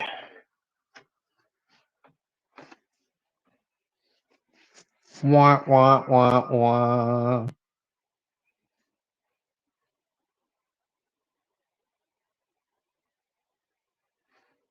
But yeah, my cot belt units. I don't even know if I didn't even pay attention to see if those are have a single chime horn or a 3 chime horn. I'd have to look at that. Oh, looks like I need some moderators in here, huh?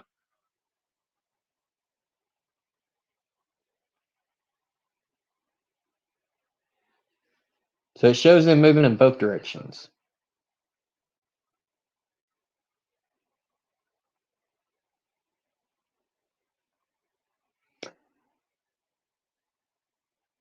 All right, Amanda, since you're my only moderator in here, what Roy Hardwick is asking is if you can go to 187th HO scale steel mill modeling's channel. You should be able to just click on his channel name. You can go to his channel and copy a link of it, come back in here and post that link. I think that's what they're asking for.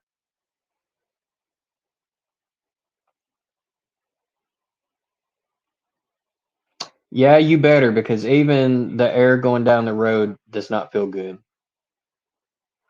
And I don't care what anybody says. If you're driving like slow speeds, like 30 or less, you could get away with improving your gas mileage, with your windows down. But if you're like on the interstate or, just like a 2-lane blacktop highway, um, it, yeah, you're going to lose gas mileage trying to have your windows down.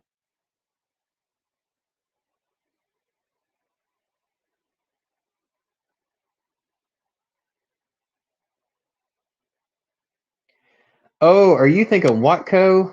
WATCO? Shiny black locomotives with gold lettering and trim.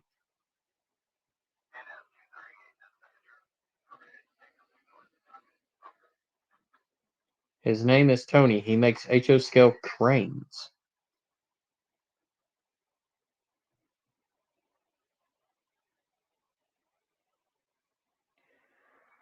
All right, so Curly wants me to break open his locomotive that he won while I'm sitting there. So let me go grab that real quick.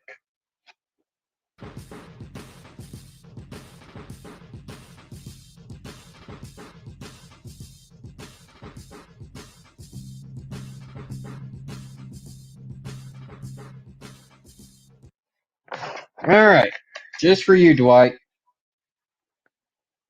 Let's see what we can put in this one.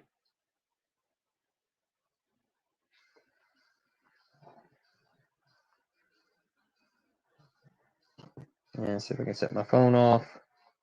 Oh, I could do the chat that way. That's awesome. All right, Dwight, this is the first time this locomotive has ever been opened. So, come on now. You know Randall Ellison's going to fight you over this one, right?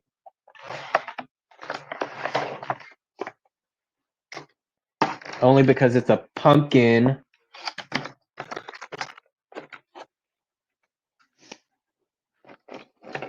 All right. All right, let me take a look. I'm going to... So this is typically what I do when I'm looking at to see, how these locomotives are made. I just make sure that, there's no screws going in the bottom of the plate, holding the shell on. I'm not seeing any screws. So it looks like this guy should just pop right off, but I don't know.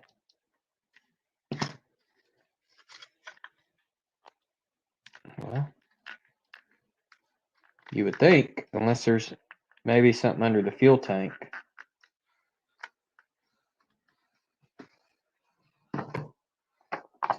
They always change their designs up over the time.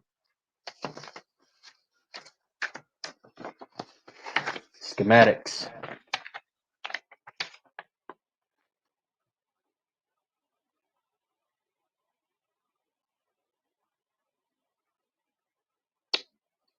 Well, this is nice. Let me see here. Shows it's got a PNP board with the 8-pin plug. So I would probably say a PNP on this one, Dwight. But I want to see if I can't try to figure out how to get this shell off. Of course, I don't want to break it.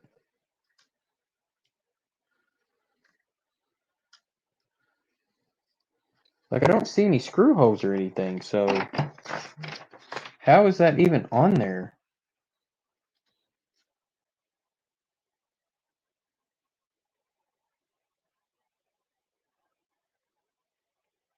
Looks like 2 chassis pieces.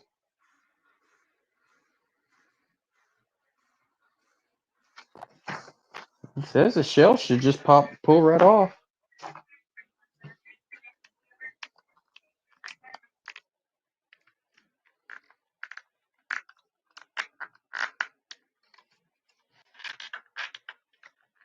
Of course, one side don't want to come off.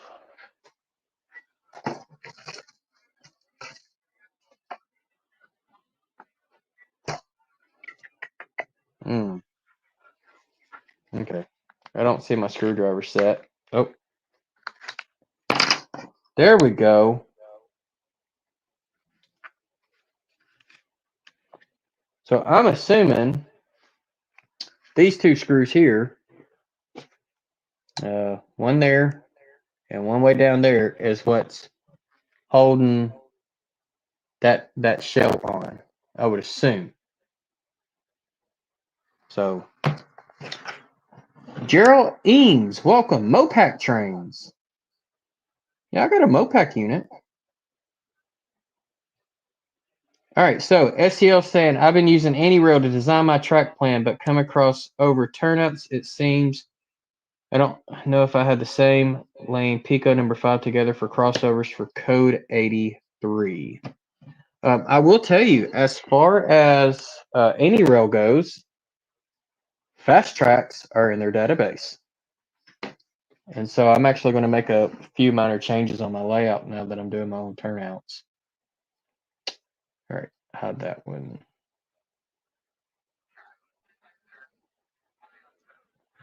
Okay, so how do I know if my motor is isolated or not? So if it's like a blue box where when you open the shell and it's got, this metal clip that's running from the back over the motor to the front, sometimes it's got a light hooked up to it. On the bottom side of the motor, when you pull the motor out, you'll see a small piece of metal of the chassis that's not been painted. And that lets you know that your motor is not isolated from the chassis. So if the motor has to get power through the chassis, it's not isolated. And getting it isolated is sometimes easier said than done. And it's not the motor per se, it's the trucks, getting the trucks to do it.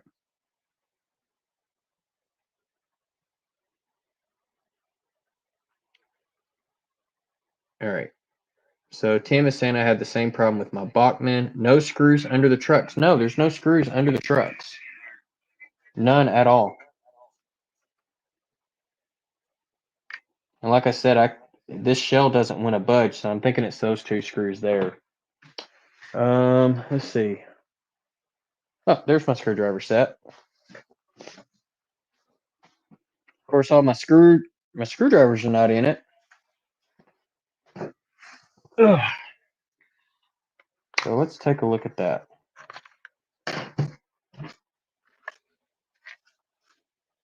Let's see if this here does the trick, Dwight.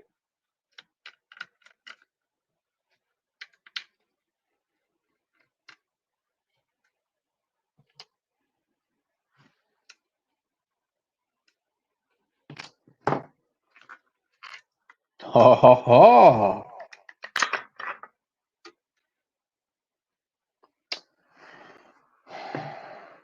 Well, Dwight, I got good news and I got bad news.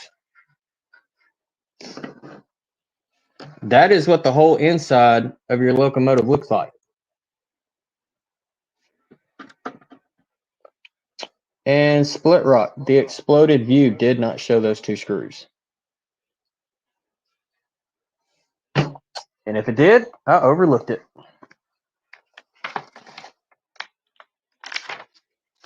Oh, that's not the exploded view. Get back up there. I don't want to lose Dwight's paperwork. Did it show the exploded view? No, it did not. Where the fuel tank goes, it doesn't show anything about screws there. It just shows the shell comes right off. So. Oh, Tony is not his name. He's just being obtuse. George, Whitewall Wheels, one hardcore MOH. What's going on, buddy?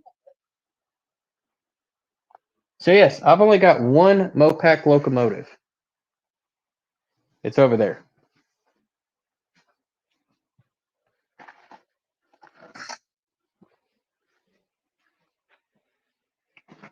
And check out the horn arrangement on this thing. It's a little dusty. So for those who don't know, this is an EMD BL2. The horn is on the nose.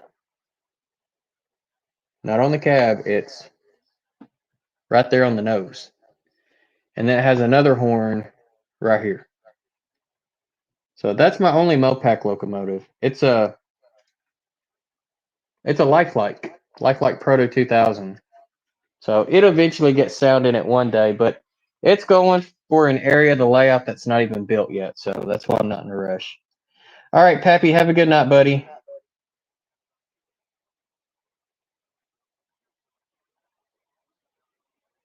All right. I'm just going to kind of skip through. Yep, Joe Rader said 2 screws under the tank. I'm like way far behind on the chat. Okay, so Jay, your sound is way better away from the phone. You should live stream in the middle of the room. Amanda, I should have you come in here and live stream. Who all in the chat wants to see Amanda? I bet you every single one of y'all do. Amanda would make a great live streamer. Okay, so Dwight wants to know, is this DCC ready? Yes, it is. So it's got this little pin here.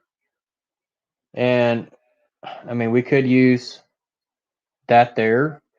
So we could definitely put a mobile decoder in this thing. Getting sound in here is going to require me to mill out some of this chassis. So you're going to be looking at extra cost on getting sound put in this bad boy. But as far as just getting DCC with no sound, since you're on a really tight budget, it's going to be real easy. Oh Lord, goalie George is in the house. Oh man, I got to behave now. So, for those who don't know who goalie George is, that is George from Soundtracks. George, you missed me doing an install later. All right, Drew, take care, buddy. Have a good night. All right, I got to catch way back up in the chat. All right, let's see here. Farther away, the better. All right, so I'm back up on chat now. Yeah, like I said, because I have StreamYard open on my phone so I could highlight your chats and stuff, you're probably catching an echo from it. And unfortunately, I can't help that.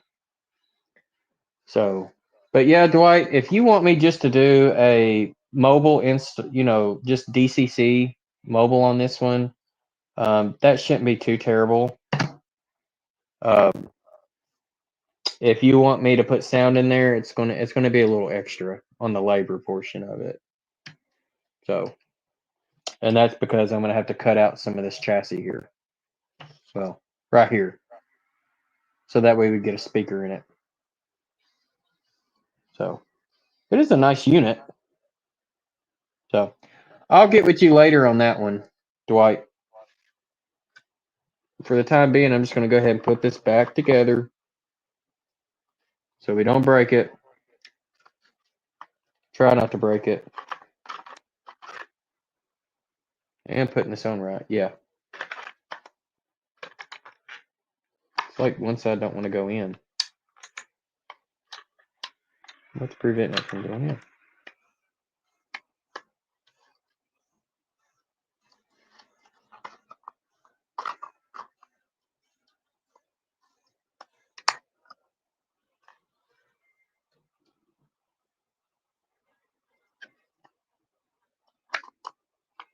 So for those who don't know, Dwight won this locomotive from me from the previous contest.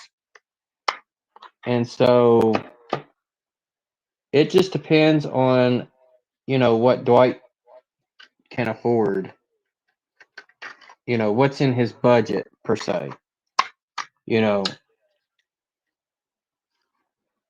As to what his options are. And I'll go over that with him individually or privately.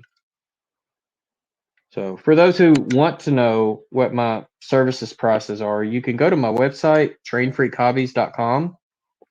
There is a tab at the top that says DCC Installation Services, and you can go in there and look at to see what the labor cost on all of that would be.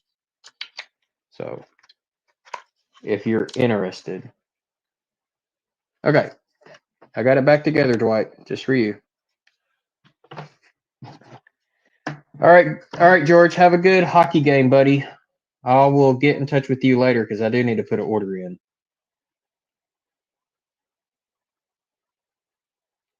I don't want you involved. What kind of crap is that? What do I not want you involved in?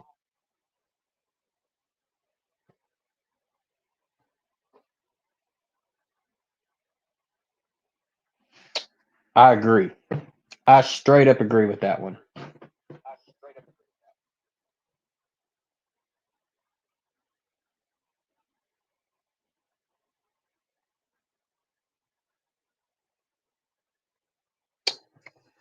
Current keepers.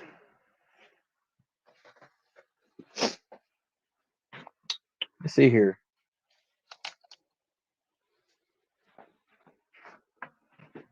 Here's one. That is a 1x5 current keeper setup.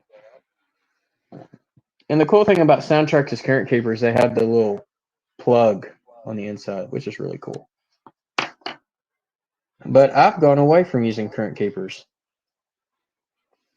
All right, so by the way, Jason, the reason I tried advanced consisting with my Walters PA ones first was I wanted to make sure everything worked as intended so I could consist them with the Athearn Genesis F45s. Gotcha.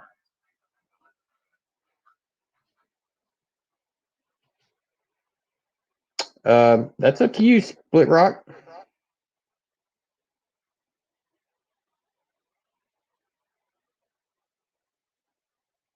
That is totally up to you.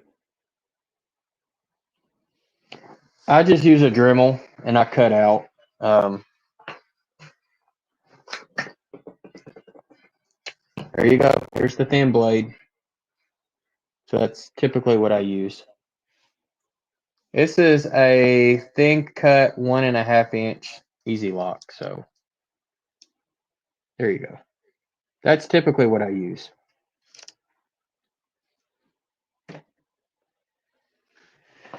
Okay, when you're converting to body-mounted KD draft boxes on a hopper, is there a secret to gaining more contact room for the box?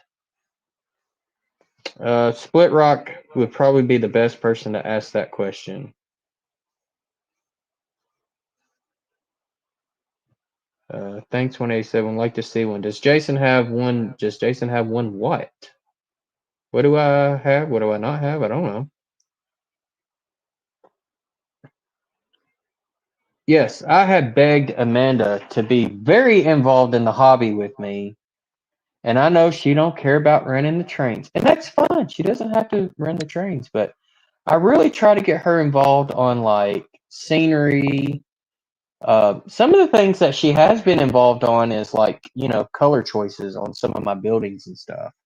So she is involved somewhat, but I wish she would get more involved, and I wish I could get Aaron back more involved too. Aaron's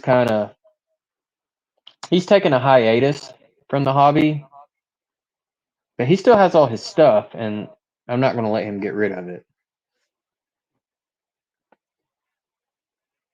Yeah, that's true. So, Split Rock, have you seen the other ones? Let me show you the other ones real quick.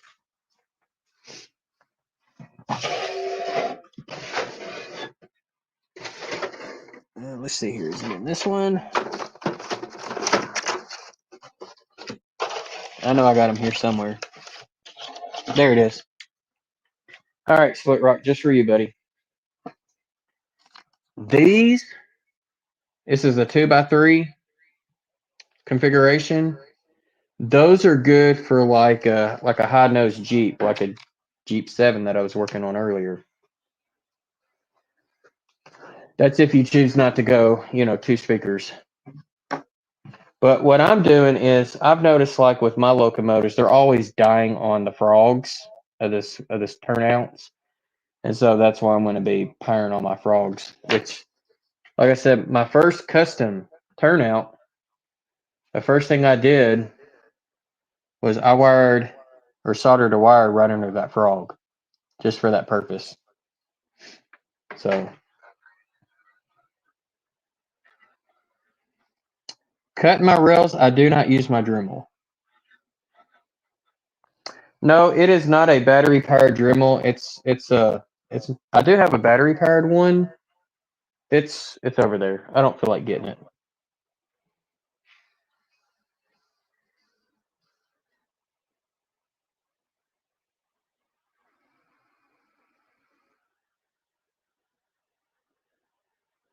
So Randall, what all PAs are you going to have? Because typically when they ran PAs, they were in an ABA consist. Most railroads had them in an ABA.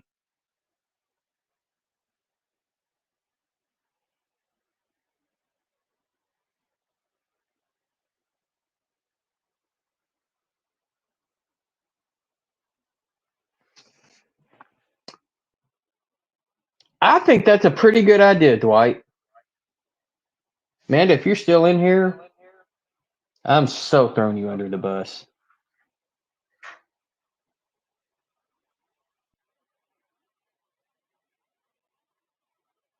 She needs her own gym. Actually, what she needs is like one of those buildings that's got like 2 offices. So she needs her gym in one and then a clinic in the other. So that way she's got the best of both worlds. She might not be able to help a lot of people in real life, except for those that want her help. But on the layout, she'll be really helping everybody.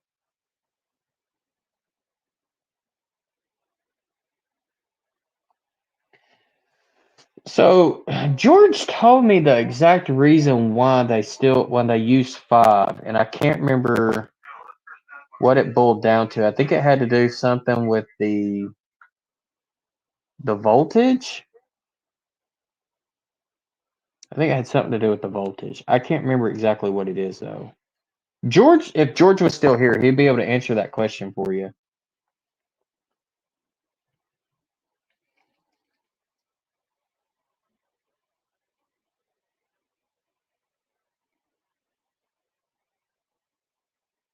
Now, see, Amanda, I'd work with you on it. I've got some kits here that need built.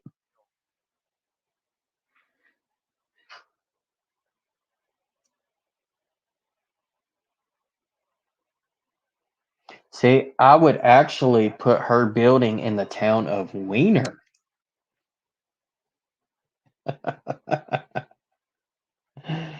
All right, Arlie, you have a great night. I appreciate you coming in and hanging out for a little while.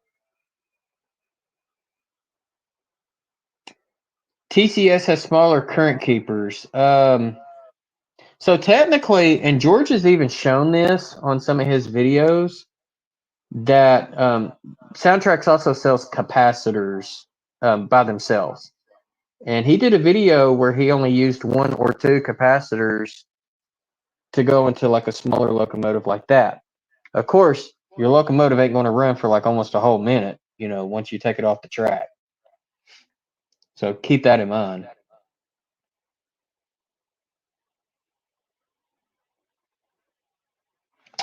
Oh, you've only got 2 PA1s, so now you need a PB1 to go in the middle of them, Randall.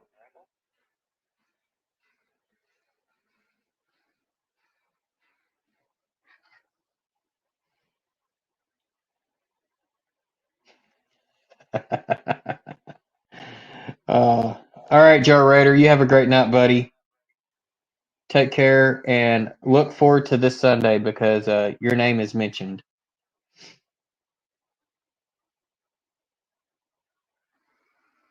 Yeah, that's kind of what George was telling me. He said mainly the reason why locomotives die on the frogs.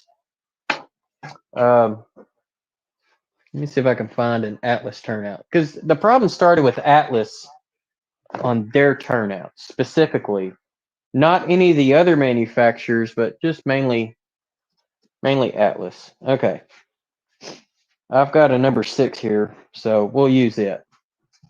This would be a good learning lesson. All right.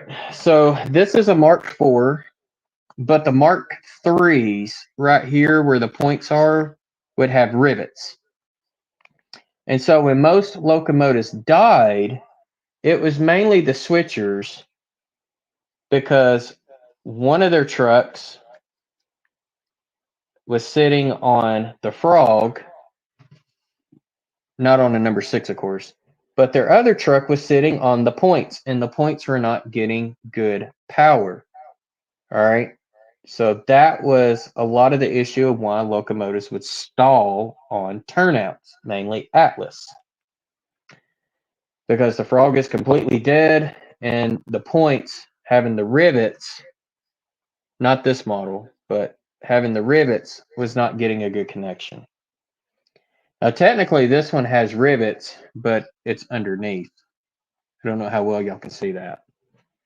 So that was the whole reason as why, like DC had a little bit more power, they could get over, the frogs and stuff.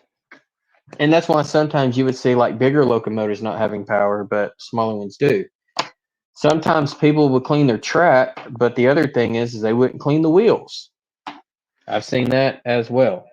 Or what they're using to clean their track, IPA is the world's worst thing to use, but you got big names out there that recommend it, and I don't know why, but you can go and ask Dave Thurber because he was using IPA. He was getting frustrated with his locomotives not running very well.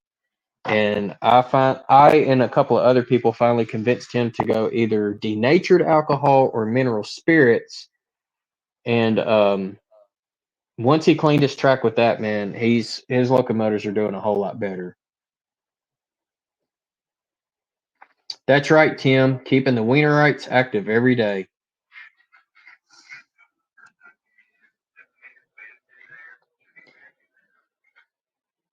Helping one Wienerite at a time.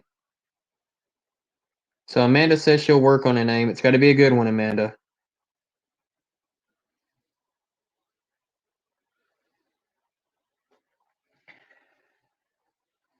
So I clean my locomotive wheels the easy way. Now, of course, everybody I know out there can't afford a CMX cleaning car. And for those who don't know what a CMX cleaning car is, I have mine right here. And I have a video on it way further back in the channel. But this is it. Cleaning pad on the bottom.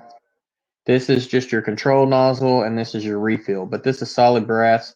I do denatured alcohol, but you got other people out there that, will do mineral spirits and stuff. And I mean, here's the trick with if you're using denatured alcohol, especially, instead of pulling this with the locomotive, you push it. Because what I've noticed is there's enough denatured alcohol that once it puts it on the rail, as the locomotive wheels start running over, it's cleaning the wheels too. Now, it really only cleans the first locomotive's wheels that are following behind it. So if you got multiple locomotives pushing it, you might, swap them out from time to time. But that's how I clean my locomotive wheels, and I mean, it works great.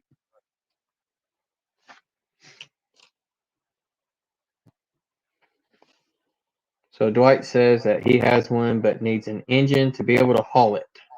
So like I said, CMX, I do not pull it around the layout. I push it around the layout.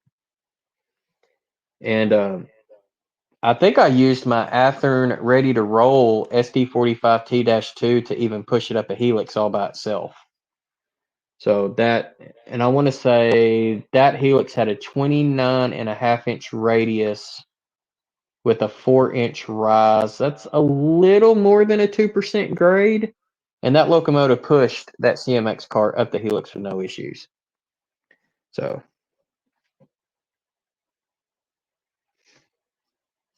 oh Lord, Sausage Fest. Oh man. But there are a lot more ladies lifting now, which is good too.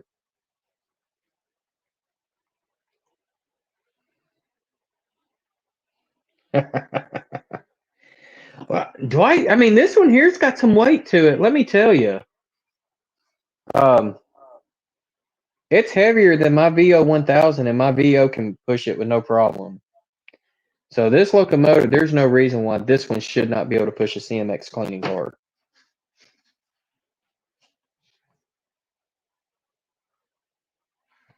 Oh, Amanda, there you go. Split Rock's got a name for you, the Slim Jim. Snap into it. So yeah, see, Thomas uses mineral spirits. So Randall is saying one is DCC equipped.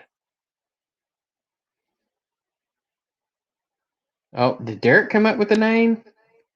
Raise the bar. Ooh, that's a good one.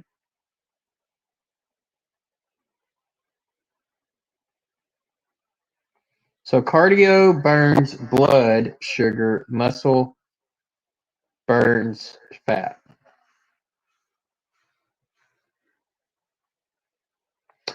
So for those who don't know, Amanda has a YouTube channel that she's not very active on, and I've been trying to tell her to get more active on it, but it's a Grit and Grace Health and Wellness. She's done a few clinics on it.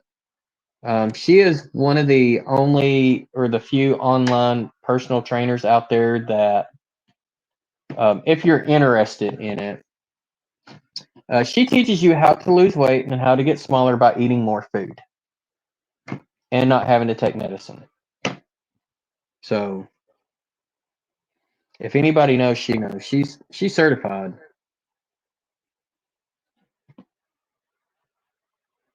So one of the track cleaning cars he has is DCC equipped. I don't know what kind of track cleaning car you got, Randall, but if it's a vacuum or a rotated spinny pad, I'm telling you,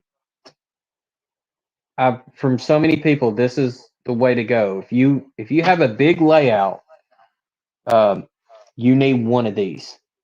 A lot of clubs will buy multiples to clean a club size layout.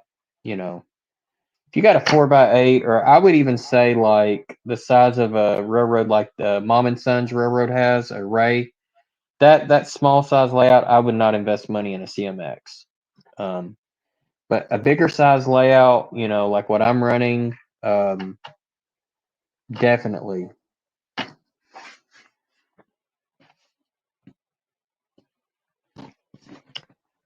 Split Rock, I could have been the first to tell you that one because I'm not designed to improve your health.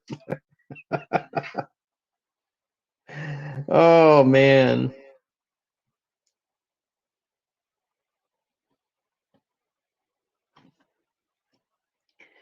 So if I can't pay at the gym, will you spot me?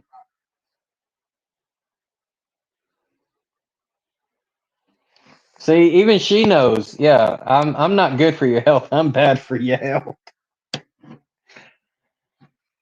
And I'm probably Amanda's worst client out of all clients. I don't even know if she considers me a client anymore.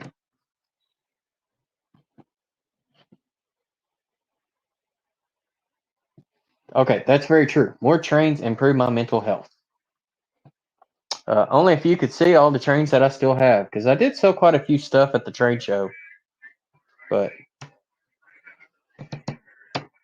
you should see all the Budweiser cars I have now. I think I have like 12. I hit up a really, really good deal. Or a therapist.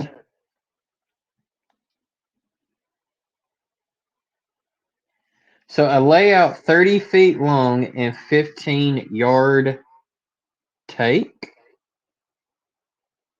30 feet long by 15 wide, maybe. Yeah, that would be like borderline size. I mean, I'm in a 20 by 20 room. When you think about it, let's see, that I would say that's 15, 20, 20, 15. I mean, however long that is, multiply that by 2, add on another 20 feet, and then whatever the helix would be.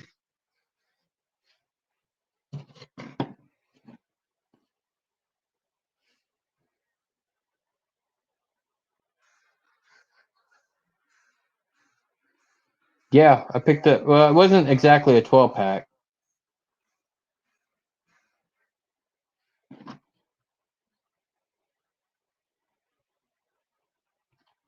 That was a very fun interview, by the way, Amanda. And I would do it again.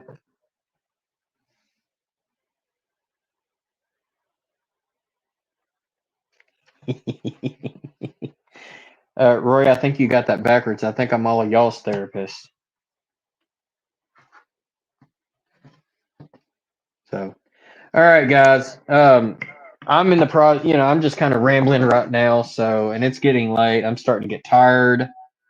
I appreciate all of y'all for hanging out in here with me. Like I said, Rick Bailey will be hosting Sidetrack Sunday this Sunday as far as STS guys.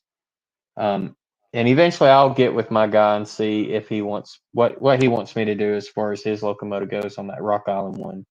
And Dwight, I'll let you know what your options is on this one too, and see how you would like to proceed. And now that I opened it up for you, and Thomas, not Split Rock Thomas, but Thomas Crosby, yeah, he's still in here. I will be opening your box very soon to take a look and see what your locomotive is, but I'm fairly sure I know exactly what I need to do on yours because goalie George helped me out when I talked to him about it because not many manufacturers make the DD40. So, all right, Randall, you have a good night too, buddy. And I'm actually in the process of heading out myself. So, all of y'all, I wish y'all a great rest of the week. Have a great weekend. I will be out of pocket for the most part. Me and the wife are going to be going up to Branson to spend some alone time, and it's very well deserved. And everyone wish her a happy early birthday because her birthday is this Friday. So, Amanda, I'm not going to tell you how old you're turning. You can do that yourself. So, other than that, y'all have a great night. Be safe out there and happy railroading.